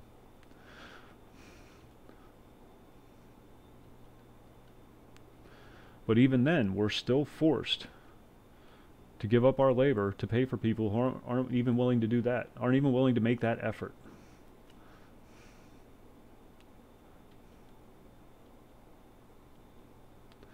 And it's easy to be sympathetic when you're not exposed to it. Because it's a fairly safe bet. And again, I mean no disrespect when I say this, but it's a fairly safe bet that you grew up in a pretty kosher environment. Very white bread, very comfortable. If you spend some time on the other side, you'll see exactly what I'm talking about. You'll see who is being helped by these efforts. And it's people that really don't deserve it at all.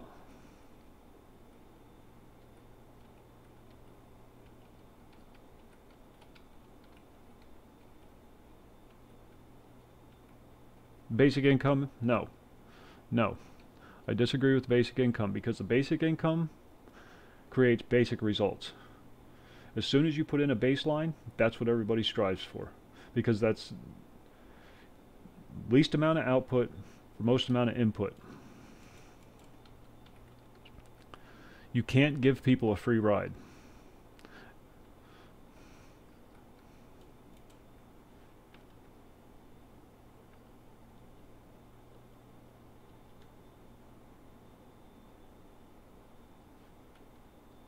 I'm going. Where am I going?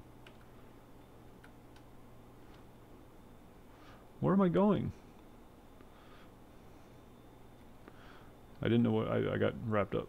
Yeah.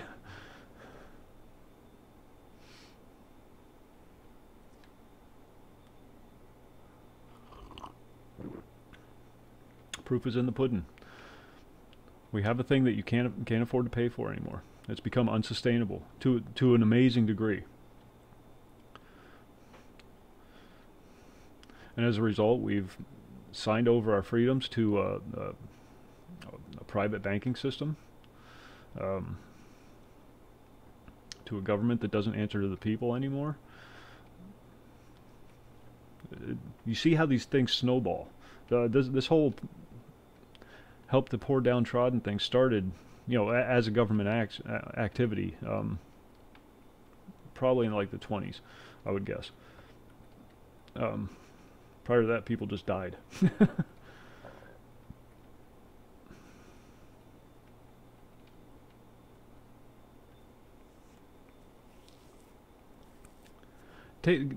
Send the education back to the state level. That's the answer to the education system, plain simple. Get rid of the NEA, send it back to the state level. Then the people that are involved in the education, the people whose children go to those schools, can actually be involved in it again. They can have a say over what's being taught to their children, how it's being taught to their children, whether it's being taught to their children. And then that'll bring us back to a focus on the fundamentals, reading, writing, arithmetic, which is what kids should be learning in primary education. They should be learning the basic tools necessary to take it further. And a good 99% of those kids that go through that system should not go to college. Bring back trades, get rid of degrees. Bring back results instead of papers. You can show me all the papers you want, it doesn't prove that you can do the freaking job.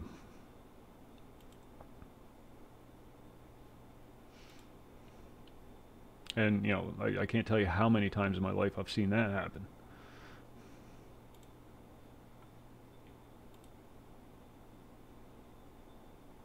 No, I don't think there does. I don't think there does need to be a standardized testing service.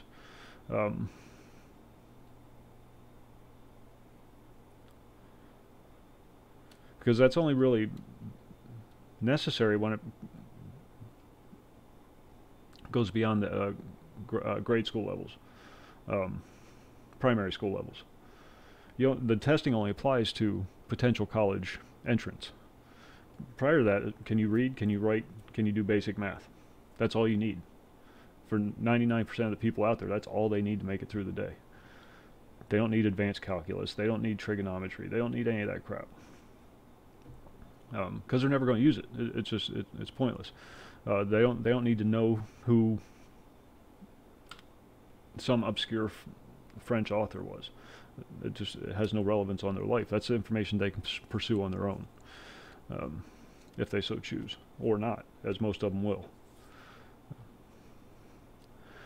Stop giving things to the government. That's the problem. Everybody wants to give everything to the government. Give it to the government. They'll fix it. They have never, ever, one time, not one time in the history of government, has government ever fixed anything. Ever.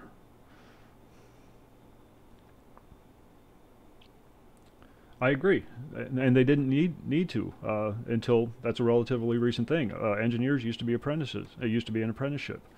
Hydraulic engineers, mechanical engineers, industrial engineers, they all used to be apprenticeships. You learned from somebody who already knew the trade, because it is a trade.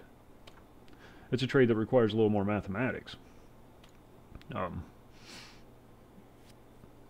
But it's still just a trade. You're still just building something. That's all engineering is. You're not doing the actual building, you're just doing the designing. Not just, but it's an important step of the process.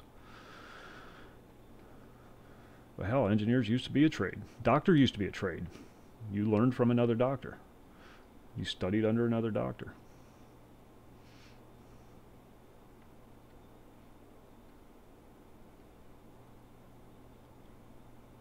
You're going to have bridges collapse, things erode, and I wager a lot. That's a lot more to do with 380.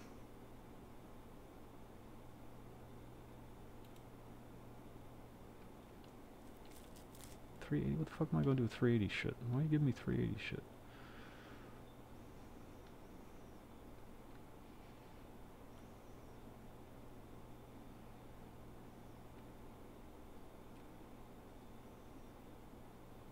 Hold on, bear with me one sec.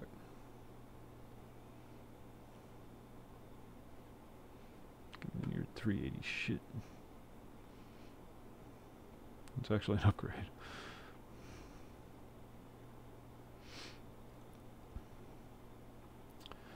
Oh man, I hate shotguns. I never freaking use them, and I always save them because stupid reasons.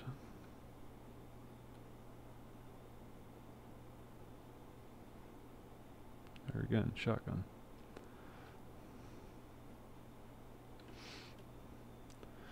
And that's okay too. You don't have... The pimping out of universities has really been a...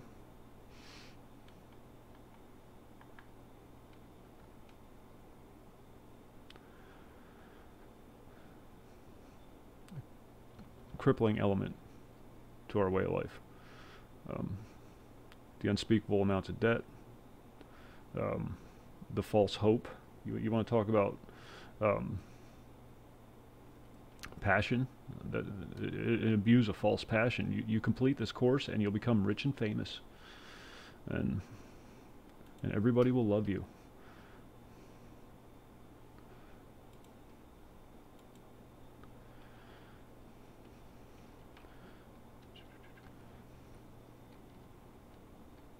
Pharmacists used to be apprentices. All these things that require PhDs now, they all used to be apprenticeship programs. No, because people are dependent on the Watchers. People are going to the people. The very first thing they said is, "We are your government. Don't ever freaking trust us. Don't ever freaking trust us." The very first thing they said when they put this country together. Don't trust us 1 inch. Which is what the Fourth Estate's supposed to be there for. They're supposed to be our watchdogs over the government. That's why they are, they're whites. That's why they have the rights they do.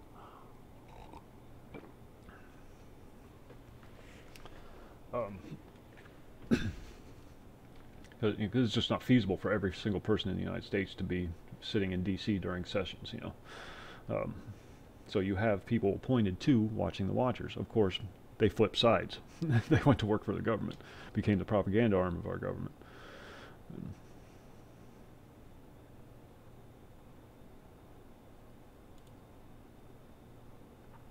I need to do this. How do you get seat of light? I need to figure this out real quick. Bear with me.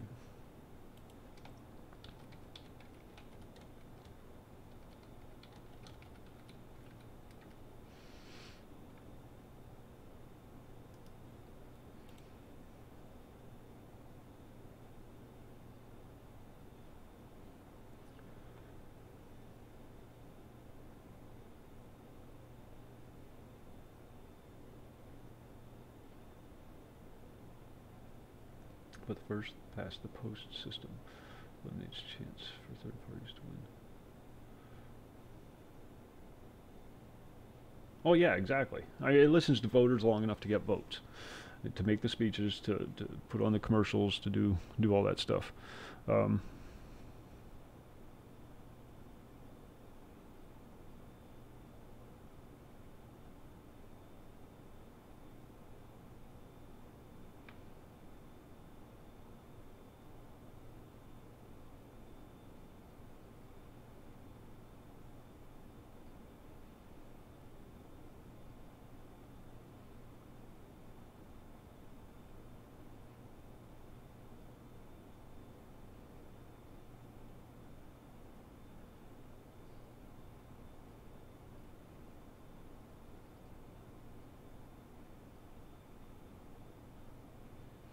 Well, that's not helpful at all. I need a seat of light.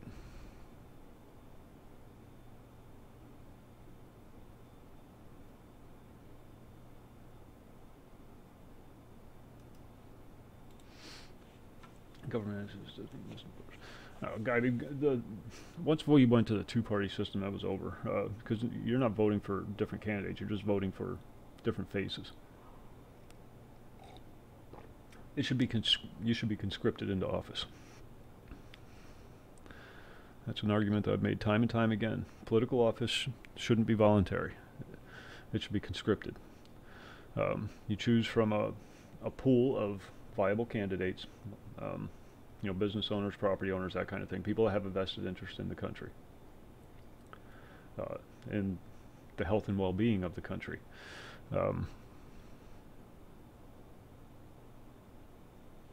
Put their names in a pot, you know, for like the presidential race, pull out 5 candidates. No party affiliation, no nothing. Just 5 people from a specific, not specific, but a general background. You know, business owners, property owners, people that pay taxes, that kind of thing. And it doesn't have to be like a multi-billionaire business tycoon. It could be a guy who owns like a corner grocery store or a factory worker. But you want somebody who's, you know, at least smart enough to talk to foreign leaders. Yeah, exactly. Make it mandatory. If you can do it for if you can force people to join the military and go overseas and get killed, why can't you force people to serve their country in office? And do the same thing for Congress. For every federal office, that's how it should be. We have people that go to school now to learn how to be politicians.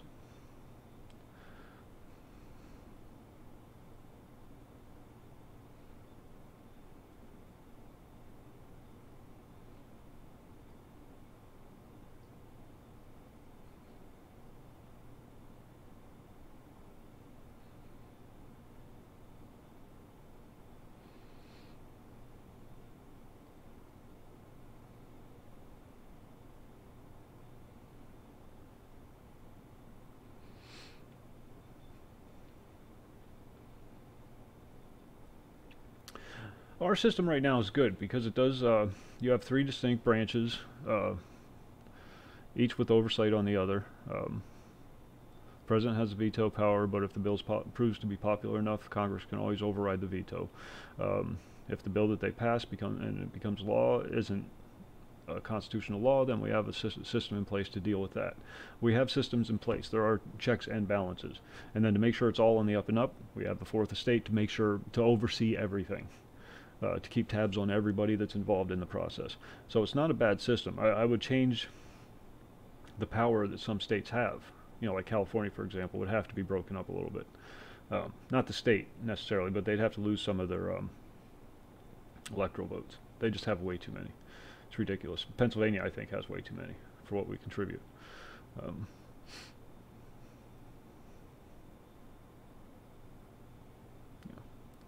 And they have to be enforced. And that's the thing. They have to be enforced. And they don't have to be enforced by the government.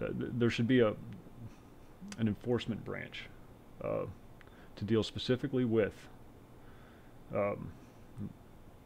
violations of federal or constitutional law. You know, it could be little slaps on the wrist all the way up to, you know, lifetime in prison or death penalty, you know, for treason and whatnot. And I don't mean the Supreme Court. A separate, that's all they do. That's their focus. You know, the Supreme Court makes the judgment, and we pass the I don't know. That may not work. I don't know. Just throwing ideas out.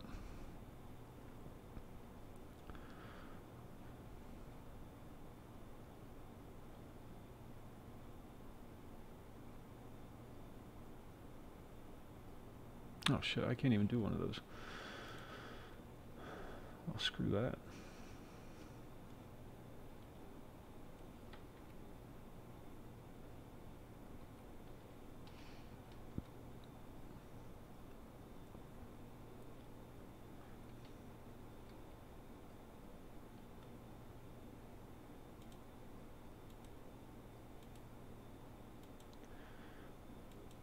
I think the problem with the Constitution is people view it as a set of permissions and not what it is, as a set of delineated rights.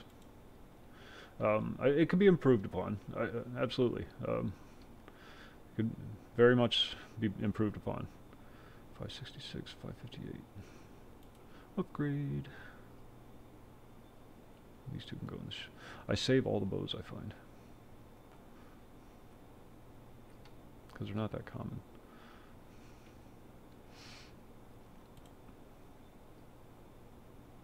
Ah, no explosive tips. There we go. Now it has explosive tips.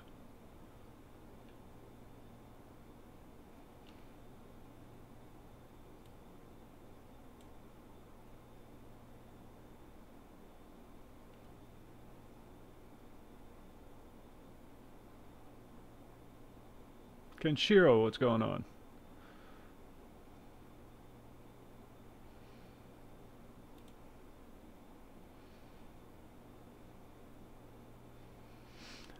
What was having all these stuff codified is not that necessary. I mean, you need some codification, of course, for you know, courts of law and whatnot, for business dealings and whatnot. There needs to be some sort of codification. I get that, but at its core, it's really, is that yours? Don't touch it. Is that you? Don't touch it.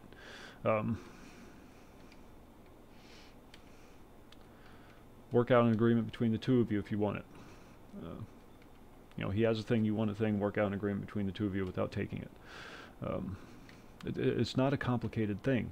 It's really not, but it's made so overly complicated by reliance on government. The last thing you should ever rely upon.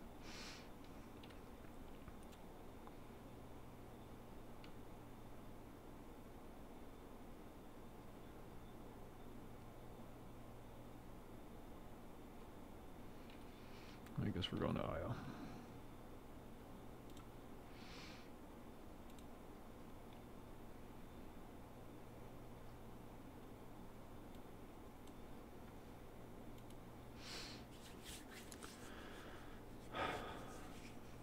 I don't know. You need some body in place to make sure that people aren't murdering each other in the streets.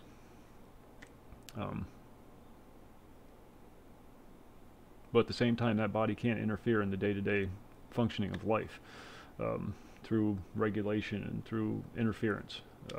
You know, if I'm willing to sell it to him for pennies on the dollar, then that shouldn't be a problem.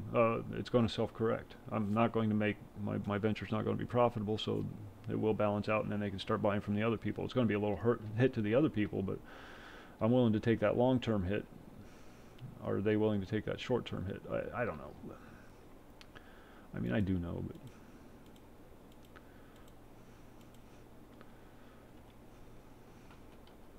always pick up your bounties.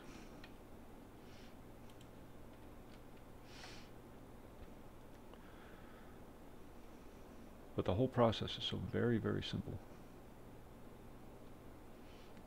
If it's yours, take care of it. Don't force anybody else to.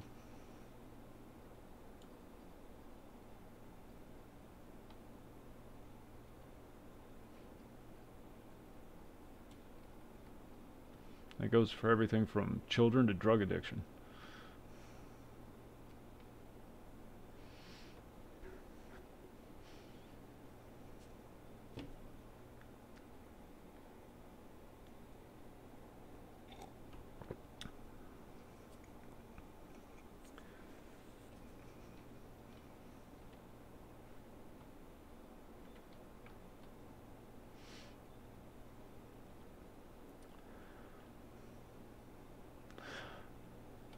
Back to what we were talking about earlier, my biggest problem with the current system is the fact that it forces people to pay for other people's bad decisions. And that's just not right.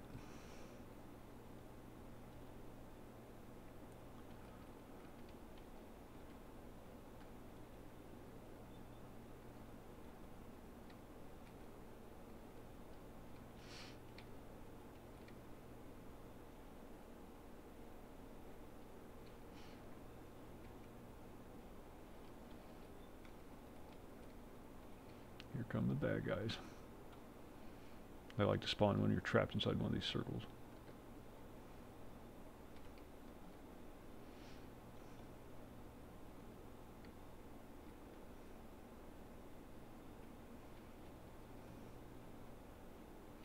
Oh, I'm ready. I'm ready. Bring it.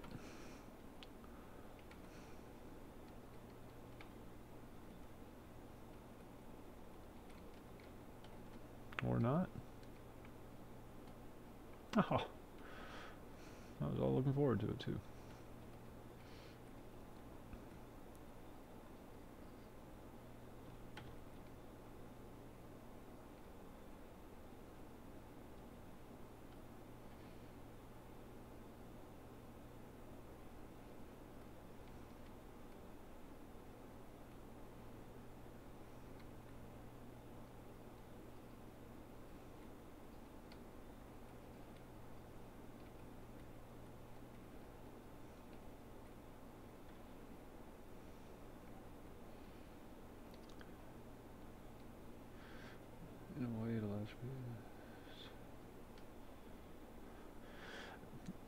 That sounds ideal, but we all know that it doesn't work out that way.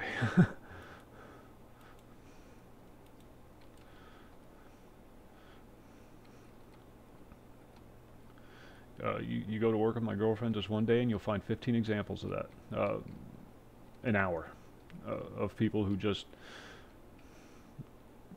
do not contribute. You can get out of poverty. That's a lie. That's a lie right there. The secret to getting out of poverty is to work.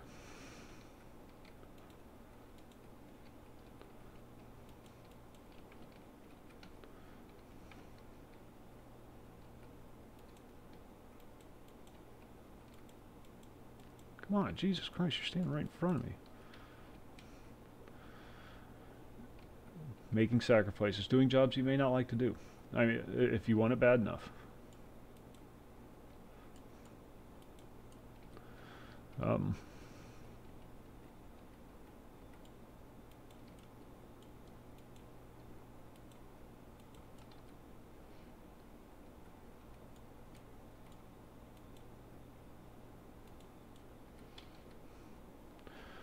Hard rules that people don't like to hear because it's hard. It hurts. It's not nice. But it's necessary.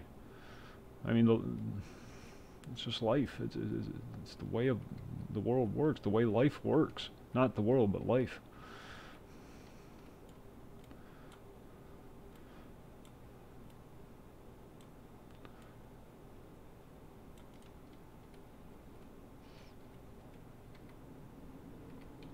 Oh.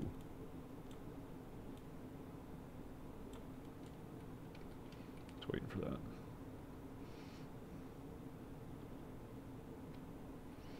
And I can tell you from having spent a good deal of my life in abject poverty that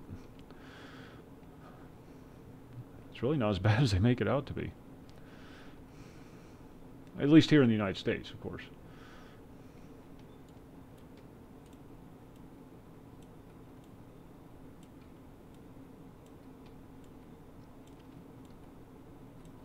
And that's the only country I'm really worried about, to be honest.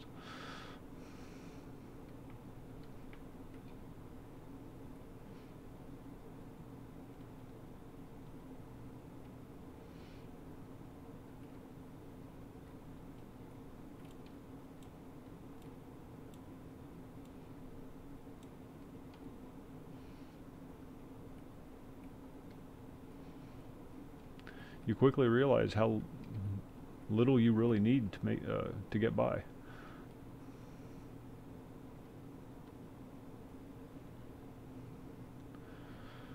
Believe it or not, I have never had an iPhone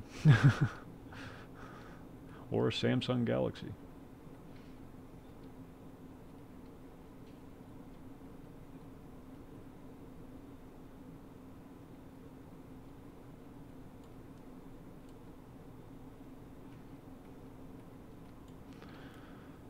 I wouldn't consider myself a conservative, though, because I do see the need for compassion.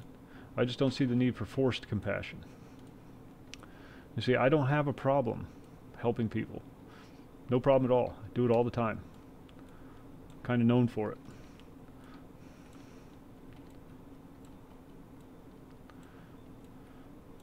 Not because somebody told me I had to, but because it just felt like the right thing to do to me.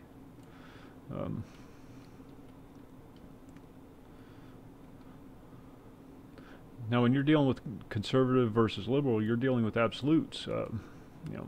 All one or all the other, and most people just aren't that way.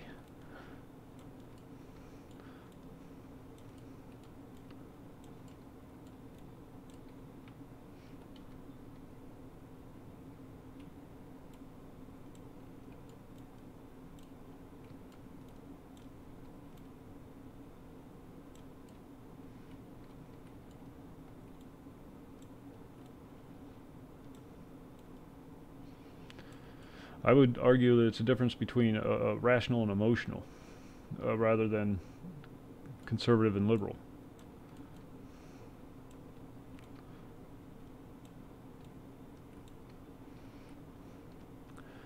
And that's where the balance needs to be achieved.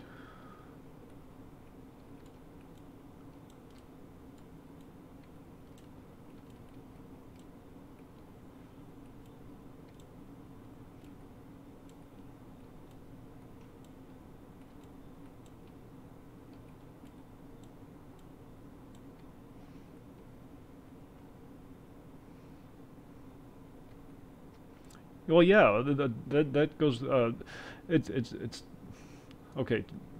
It's the liberals. We'll use the term liberal, although I don't think it really applies in this time. But the two extremes, the two poles. You need some of this to come up with the ideas, and then you need some of this to implement the ideas.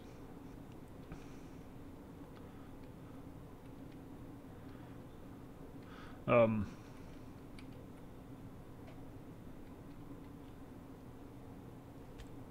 the problem with mixing, at least the way you're using liberal with science, is science has to be cold and hard. Science has to be just facts. It can't be opinion. It can't be feels.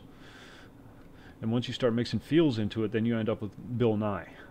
Okay, you end up with skewed scientific results to promote narratives, and that is just not doing anybody any favors because it's a lie, plain and simple.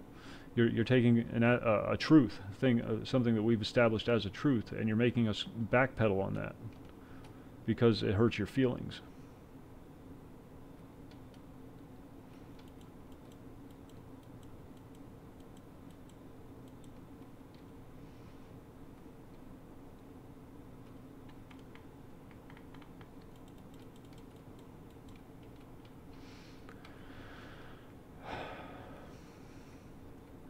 Social sciences are notorious for that. There's no room for feelings in math, for example.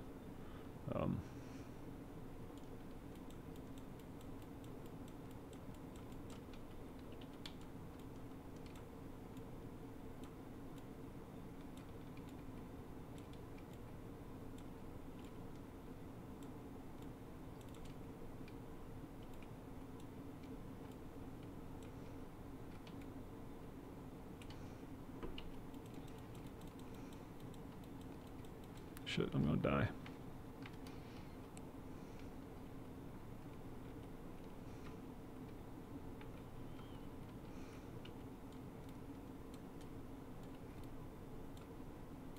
I didn't realize there'd be this many bad guys.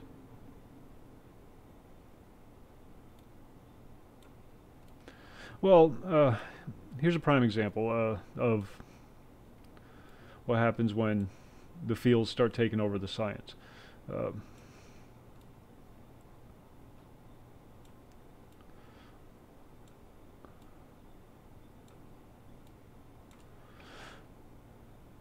Homosexuality used to be considered a psychological disorder. The psychiatric people, you know, that like the American Medical Association for shrinks, were pressured to remove it from their list of recognized psychological disorders for political gain, for political reasons.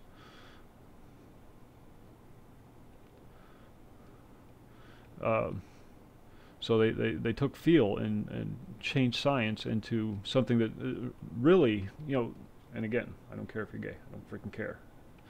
Be as gay as you want to be. If that makes you happy, do it. But I don't want to dictate policy on where you prefer to put your penis, okay? Keep that to yourself. That's your business. That's not mine.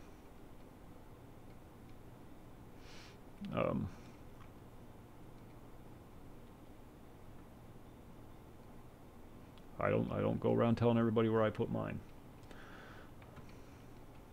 And that's really all these alternative lifestyles are.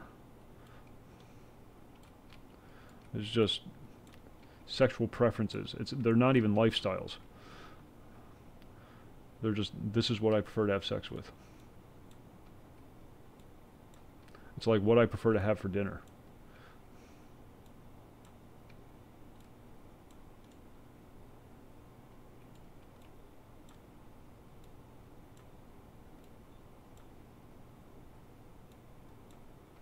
It's a preference. It's not a lifestyle.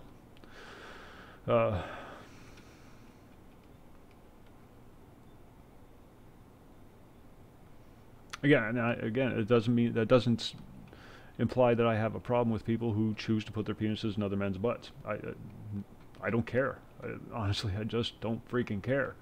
I just don't want to have to guard my speech, change my speech, pay more in taxes, be forced to change my approach to the world for what really amounts to 1% of the population. What am I doing? Oh, that was it.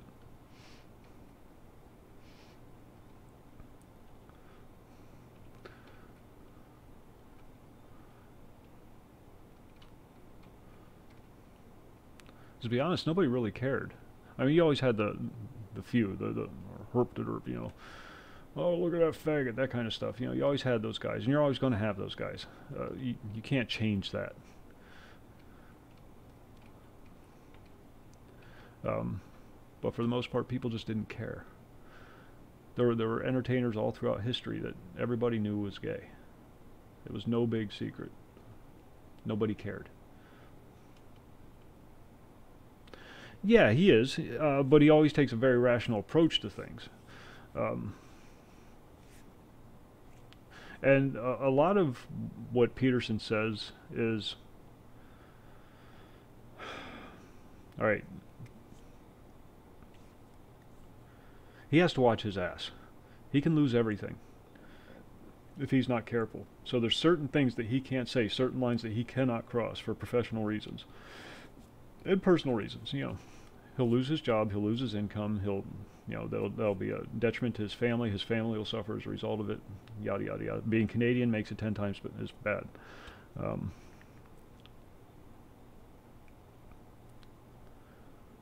I believe if he was allowed to just speak openly and freely with no consequences, you'd hear a lot less liberalism from Peterson than you would, because he's too analytical to be that emotional. If he was king, for example, he would be able to make those hard choices that make everybody else go, oh, but think of the children. I'm sorry, but some of the children are going to have to starve because we can't afford to feed them all. You know, it breaks my heart that this is the case, but, you know, in order to ensure the survival of the many, we have to sacrifice the few.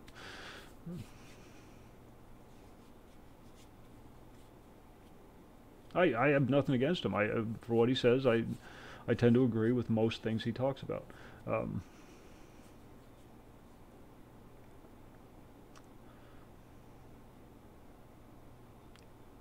But I also understand where his limitations are, and that's an important aspect of that. What else would he say if he didn't have those limitations? How much further would he take it? And that's where some of the skewing comes into effect. It's a matter of survival for him.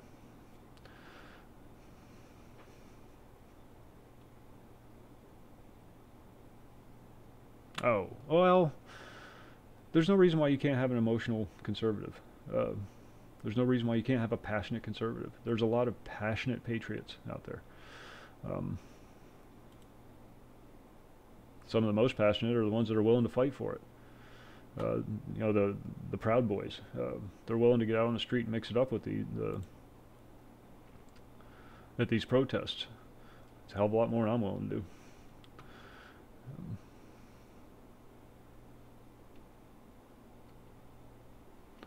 They're not exclusive, mutually exclusive.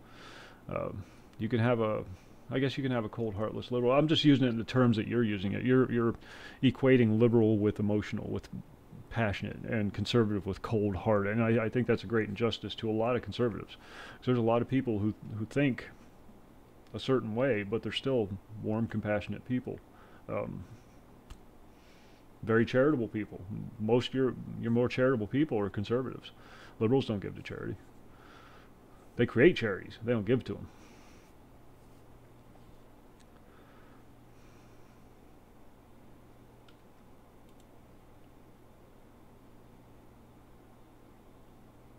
No, no, liberals are not compassionate. In fact, a case could be, a very good case could be made against that. They're selfish. If you want to really, especially the this new, extreme left progressivism that we're dealing with now, it's incredibly selfish. It has nothing to do with helping minorities. It has nothing to do with helping fringe groups, with special interest groups. It has nothing to do with any of that. It has everything to do with making them feel better about themselves. Everything. Look what I did. And you can prove that by going to any one of their sites and looking at them brag about the good things they did last weekend. If you're truly compassionate and truly giving and truly charitable, you don't need recognition for it. You just do it because it's the right thing to do. If you seek accolades for your charitable works, you're doing it for the wrong reason.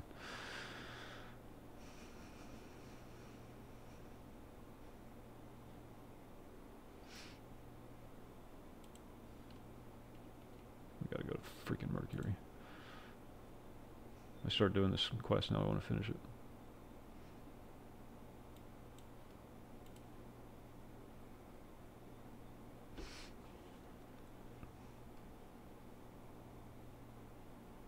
You will find a definite correlation between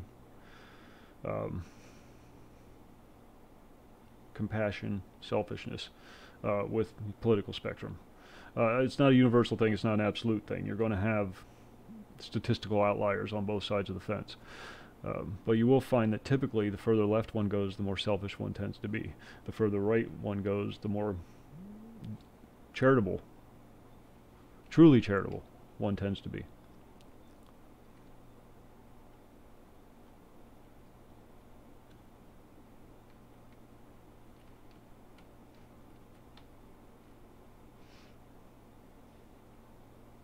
No, I have not. Quit talking to me, you freaky religious weirdo. I need a coffee. I'll be right back. Man, I miss these conversations. We need to do this more often.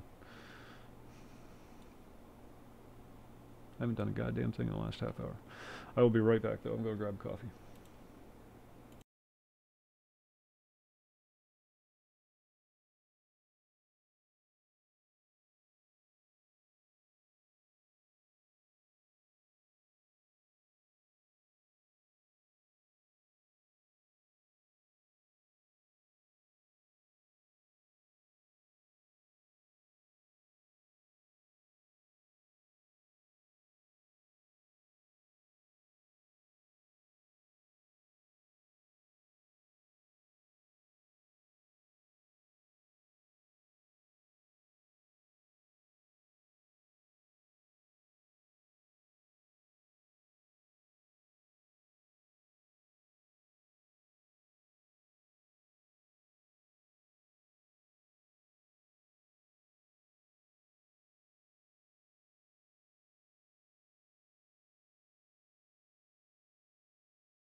Alright, back. Sorry about that. Yeah. And extremes are never good. But when things get so far out of balance that they're forced to that, you have to have the extremes to bring it back to what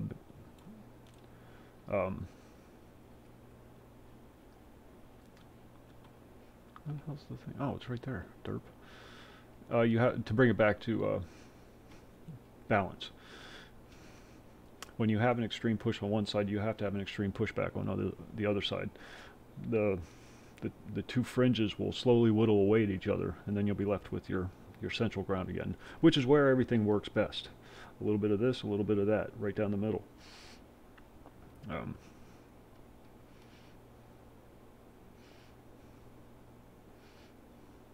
I don't want an all-conservative government. I don't. That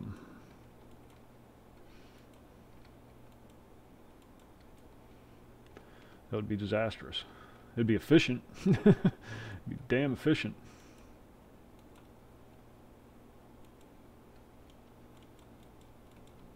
Where the hell are all you guys coming from? Jesus.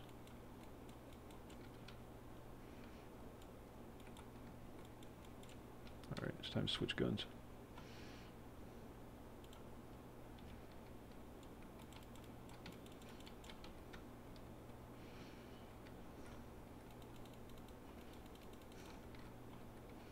Freaking love this gun.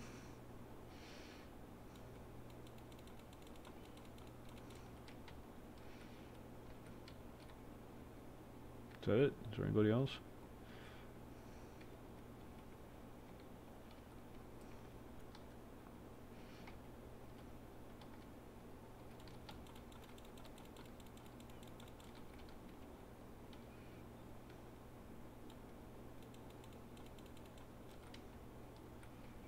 I like the other gun because they blow up when you kill them with headshots, but this one allows you to heal. There's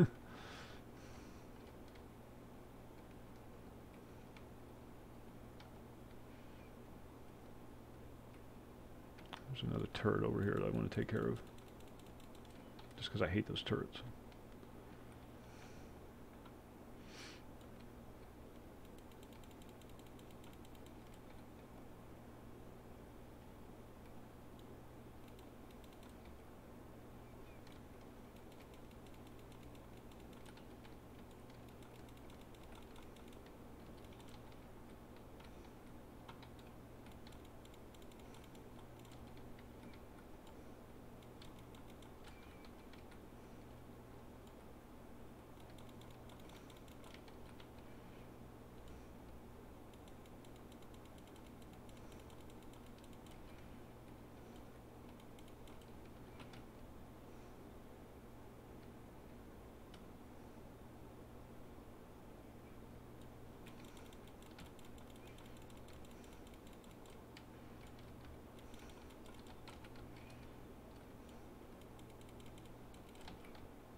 You should always be ready for that.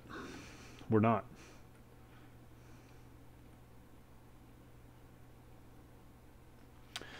I think in our current state of evolution, since we're one planet,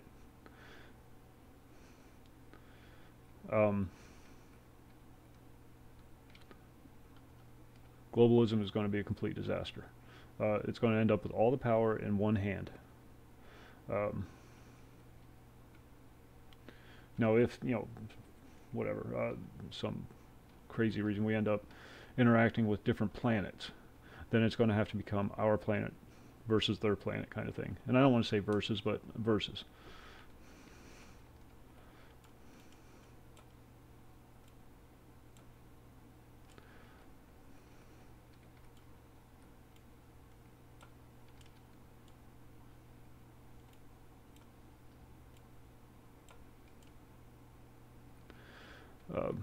That's the only way I'd be in favor of some form of globalized government. But you need diversity. You just don't need it in the same country.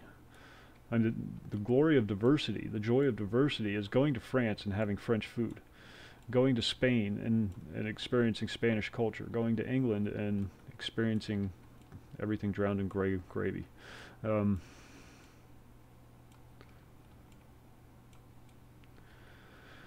That's where your diversity comes in. Between nations, between peoples.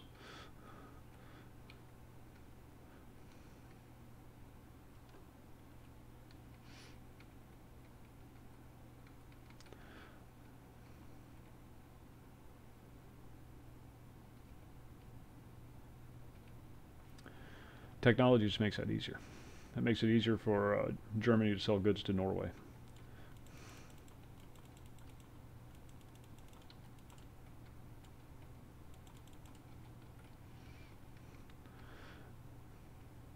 If used properly. Yeah.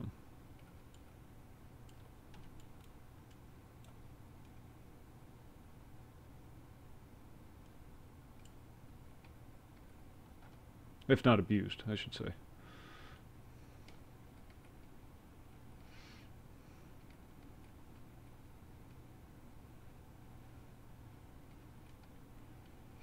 No, it's not true at all.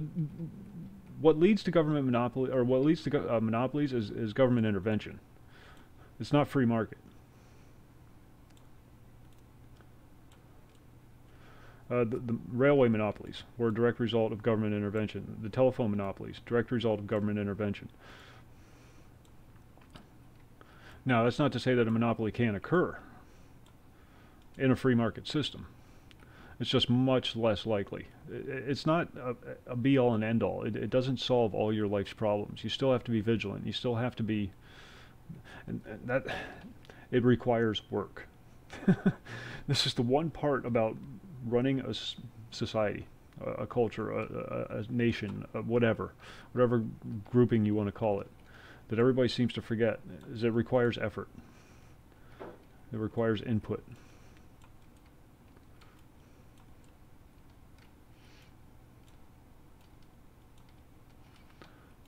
It doesn't just work on its own. It requires maintenance. It requires the oil changed every once in a while. It requires, regular checkups.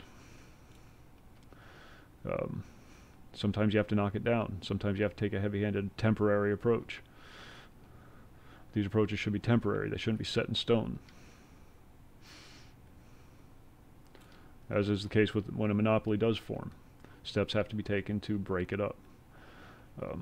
But most monopolies have formed in, recent, at least in American history, as a result, direct result of government intervention. When people are free to choose a service or product based on their own desires,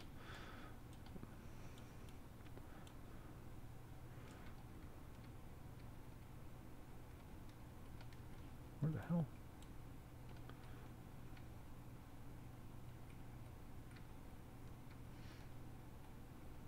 Yeah, well, he would think so. But that's the great equalizer. Competition. I hear people, but I don't see people.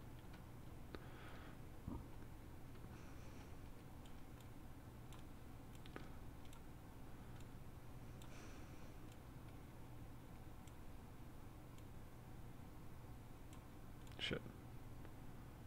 Move around too damn fast.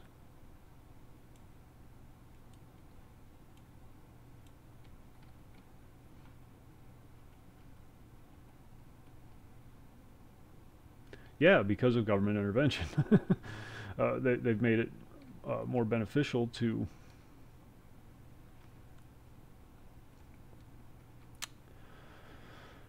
limit exposure, and then there's a bit of antitrust shenanigans going on with that whole thing too, where they break it up into regions. Time Warner gets this region, Comcast gets that region, and never the twain shall meet, because they don't want to compete with one another.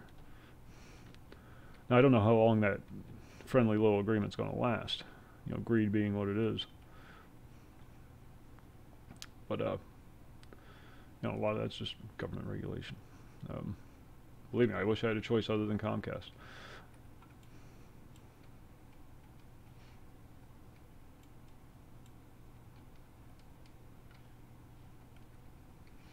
When I was in Florida, I had Time Warner. I thoroughly enjoyed it.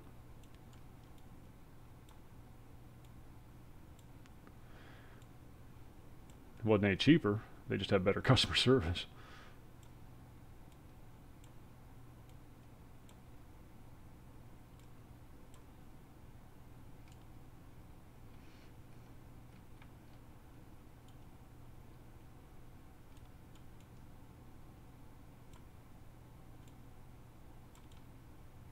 Explosive tipped arrowheads. Worth their weight in gold. Yeah, well, they're broken up into the baby bells. And But they still had control of everything. All the money was still ending up in the same coffers. The deal with Comcast or with AT&T was, we'll help you with the infrastructure, but in exchange you have to provide service to those farmers way out in the middle of nowhere, the less profitable customers. The people that only, the regions where you only got 3 or 4 people feeding off a phone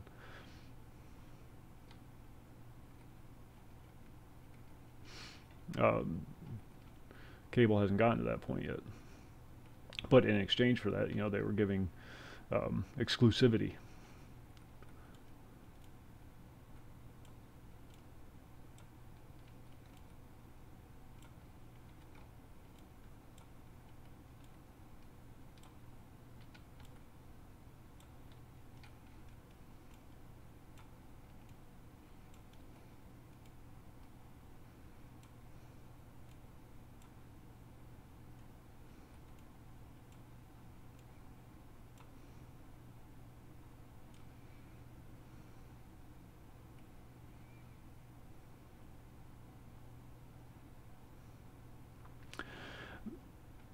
Take it down to root cause. What causes the source of the problem?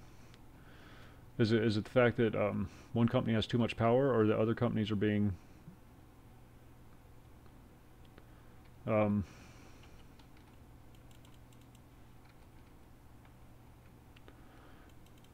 prevented from having an impact in that environment?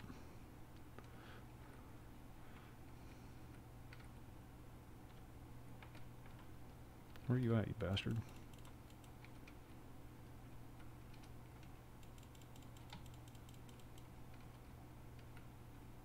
How many of these freaking dogs are there? I still hear them.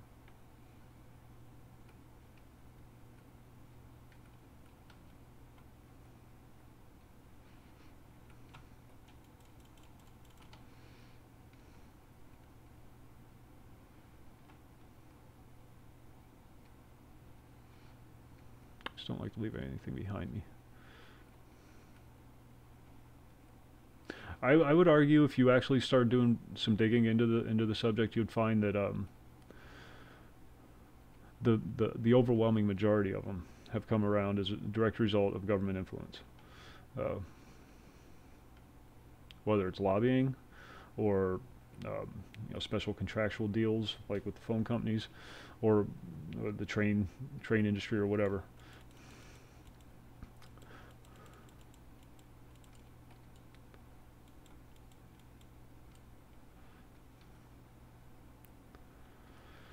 There you go, topic for a thesis.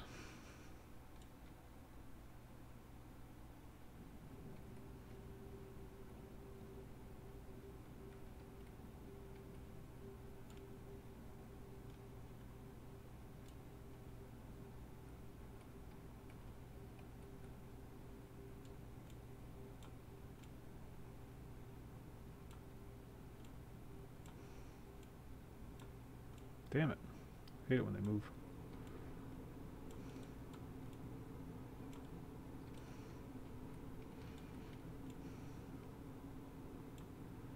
Those are the threat.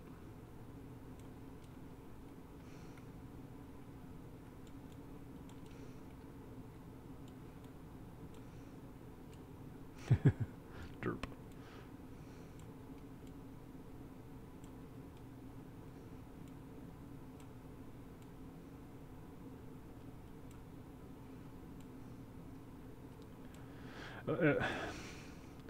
That's why they tend to say that people become more conservative as they get older, because they've lived through a world where they've seen the fruits of their labor frittered away on meaningless causes.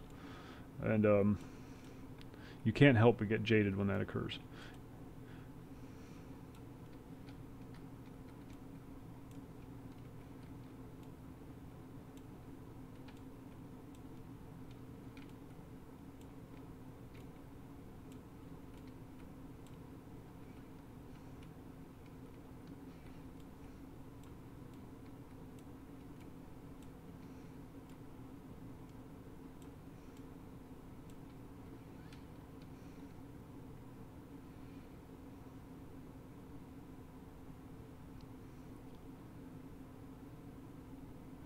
They should.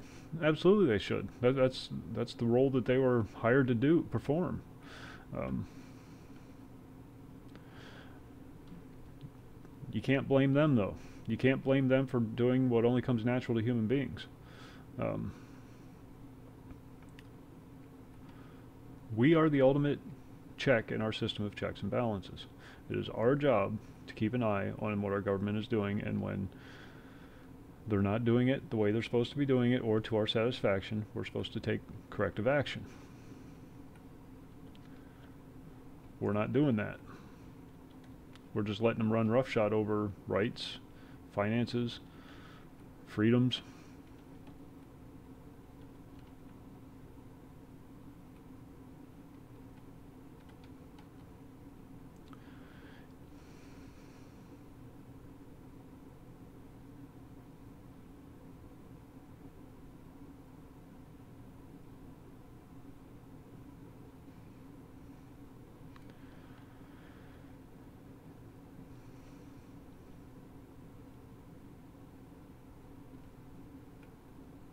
Yeah, 3% tax on tea, remember? Remember the lengths we were willing to go through for a 3% tax on tea?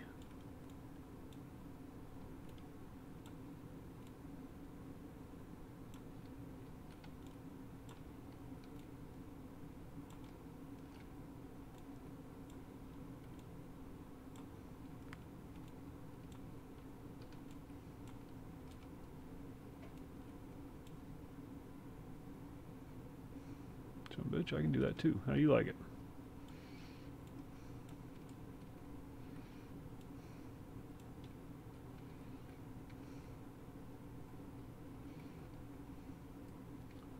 Oversimplification, obviously, but just goes to show how far we've fallen.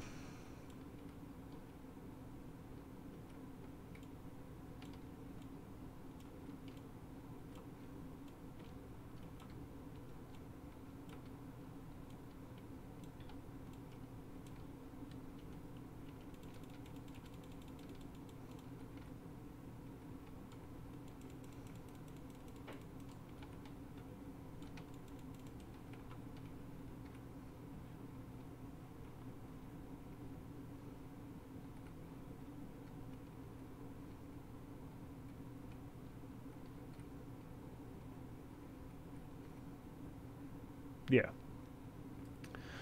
Well, oh shit, sparrow.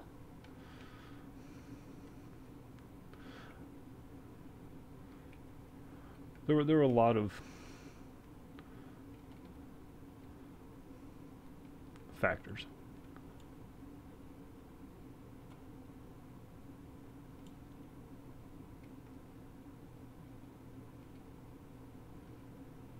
None of these things can be boiled down to one specific thing. Never works that way. It's just not the way people work. Where are all the bad guys?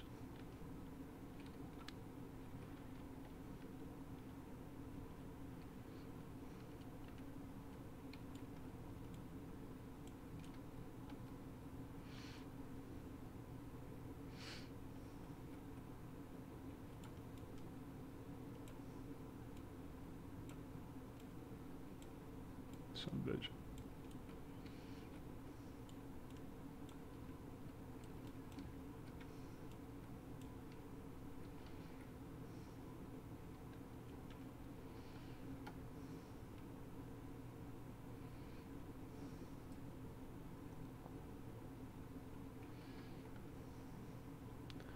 Civil War, you know, civil slavery was just one of a myriad of issues that the South had with the North.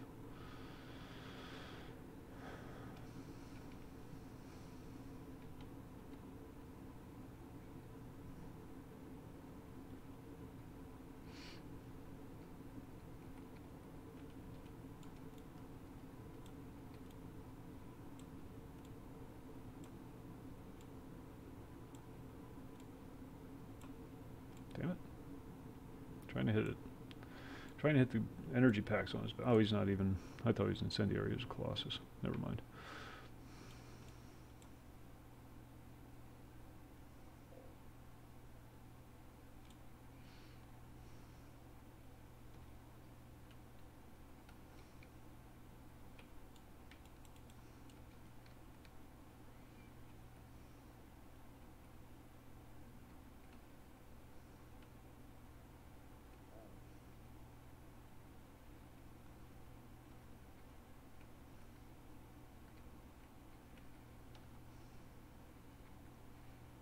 Huh? I have no idea what you're talking. Okay, I was wondering.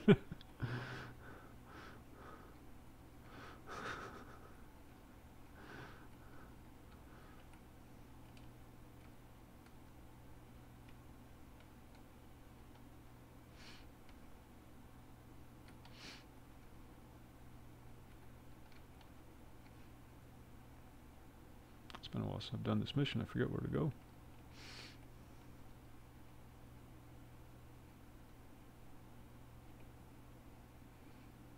You don't want to touch the red stuff, needless to say.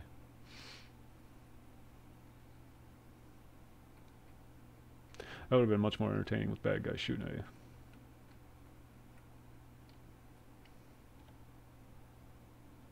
She's hitting on me. Did you hear that? We're getting some.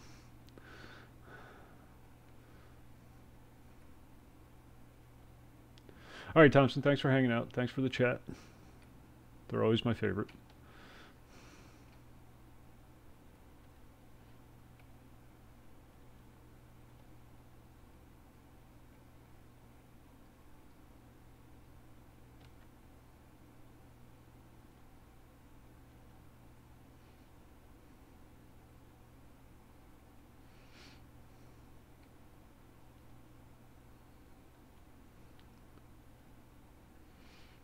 Guess I should have gotten on my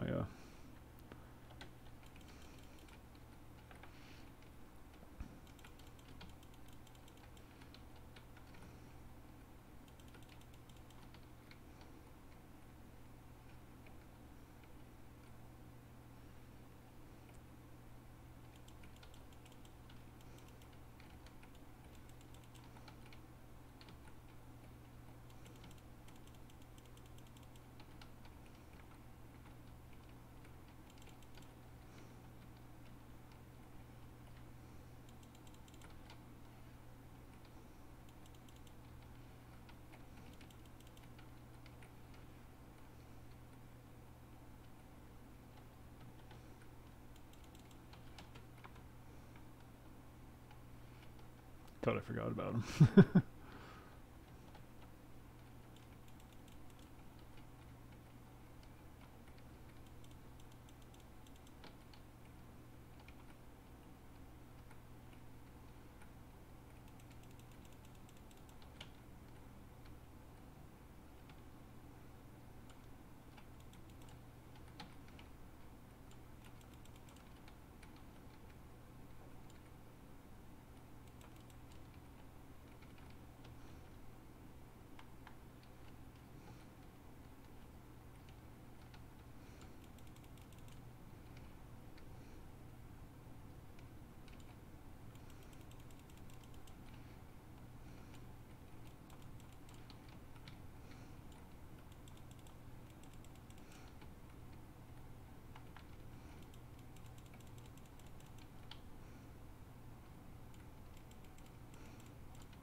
What Minotaur?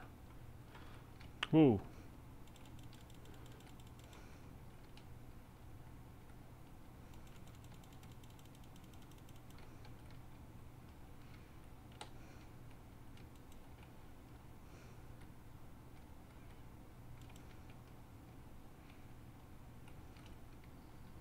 Oh, that's nice.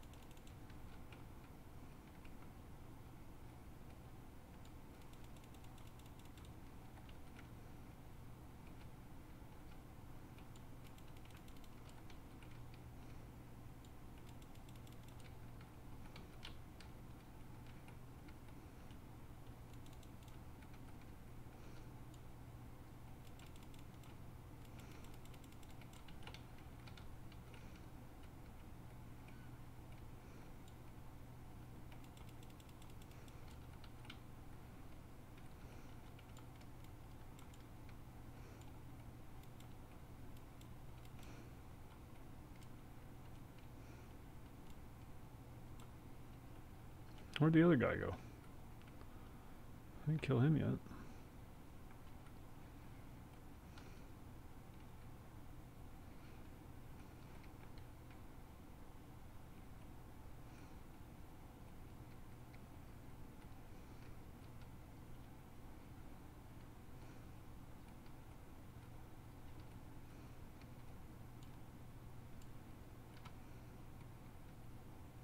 Joining allies. Oh shit.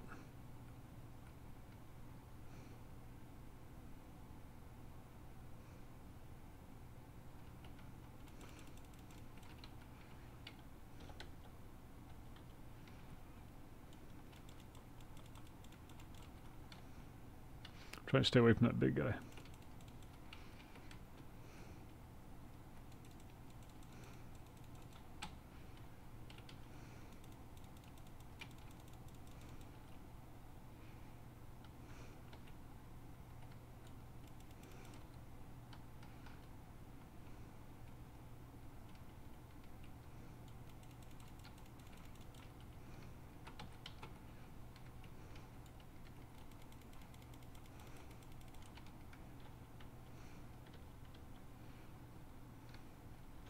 Shit.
Oh, almost walked right off the edge.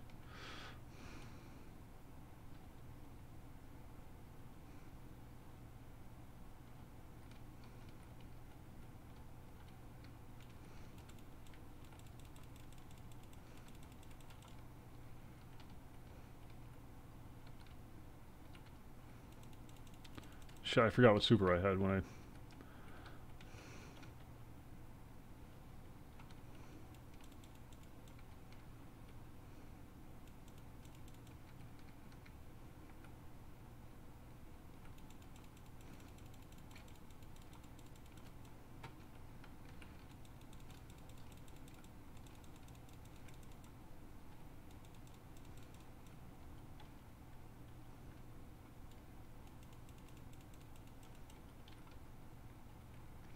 It's ridiculous. It's retarded.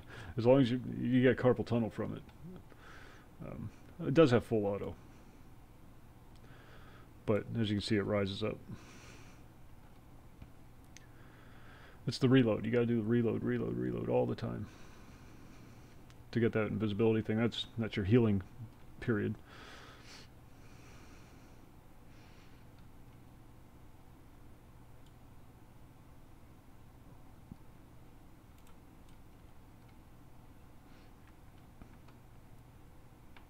Oh, Jesus Christ. I guess we're going to Nessus. Tomorrow. No, wait, tomorrow's supposed to be a request.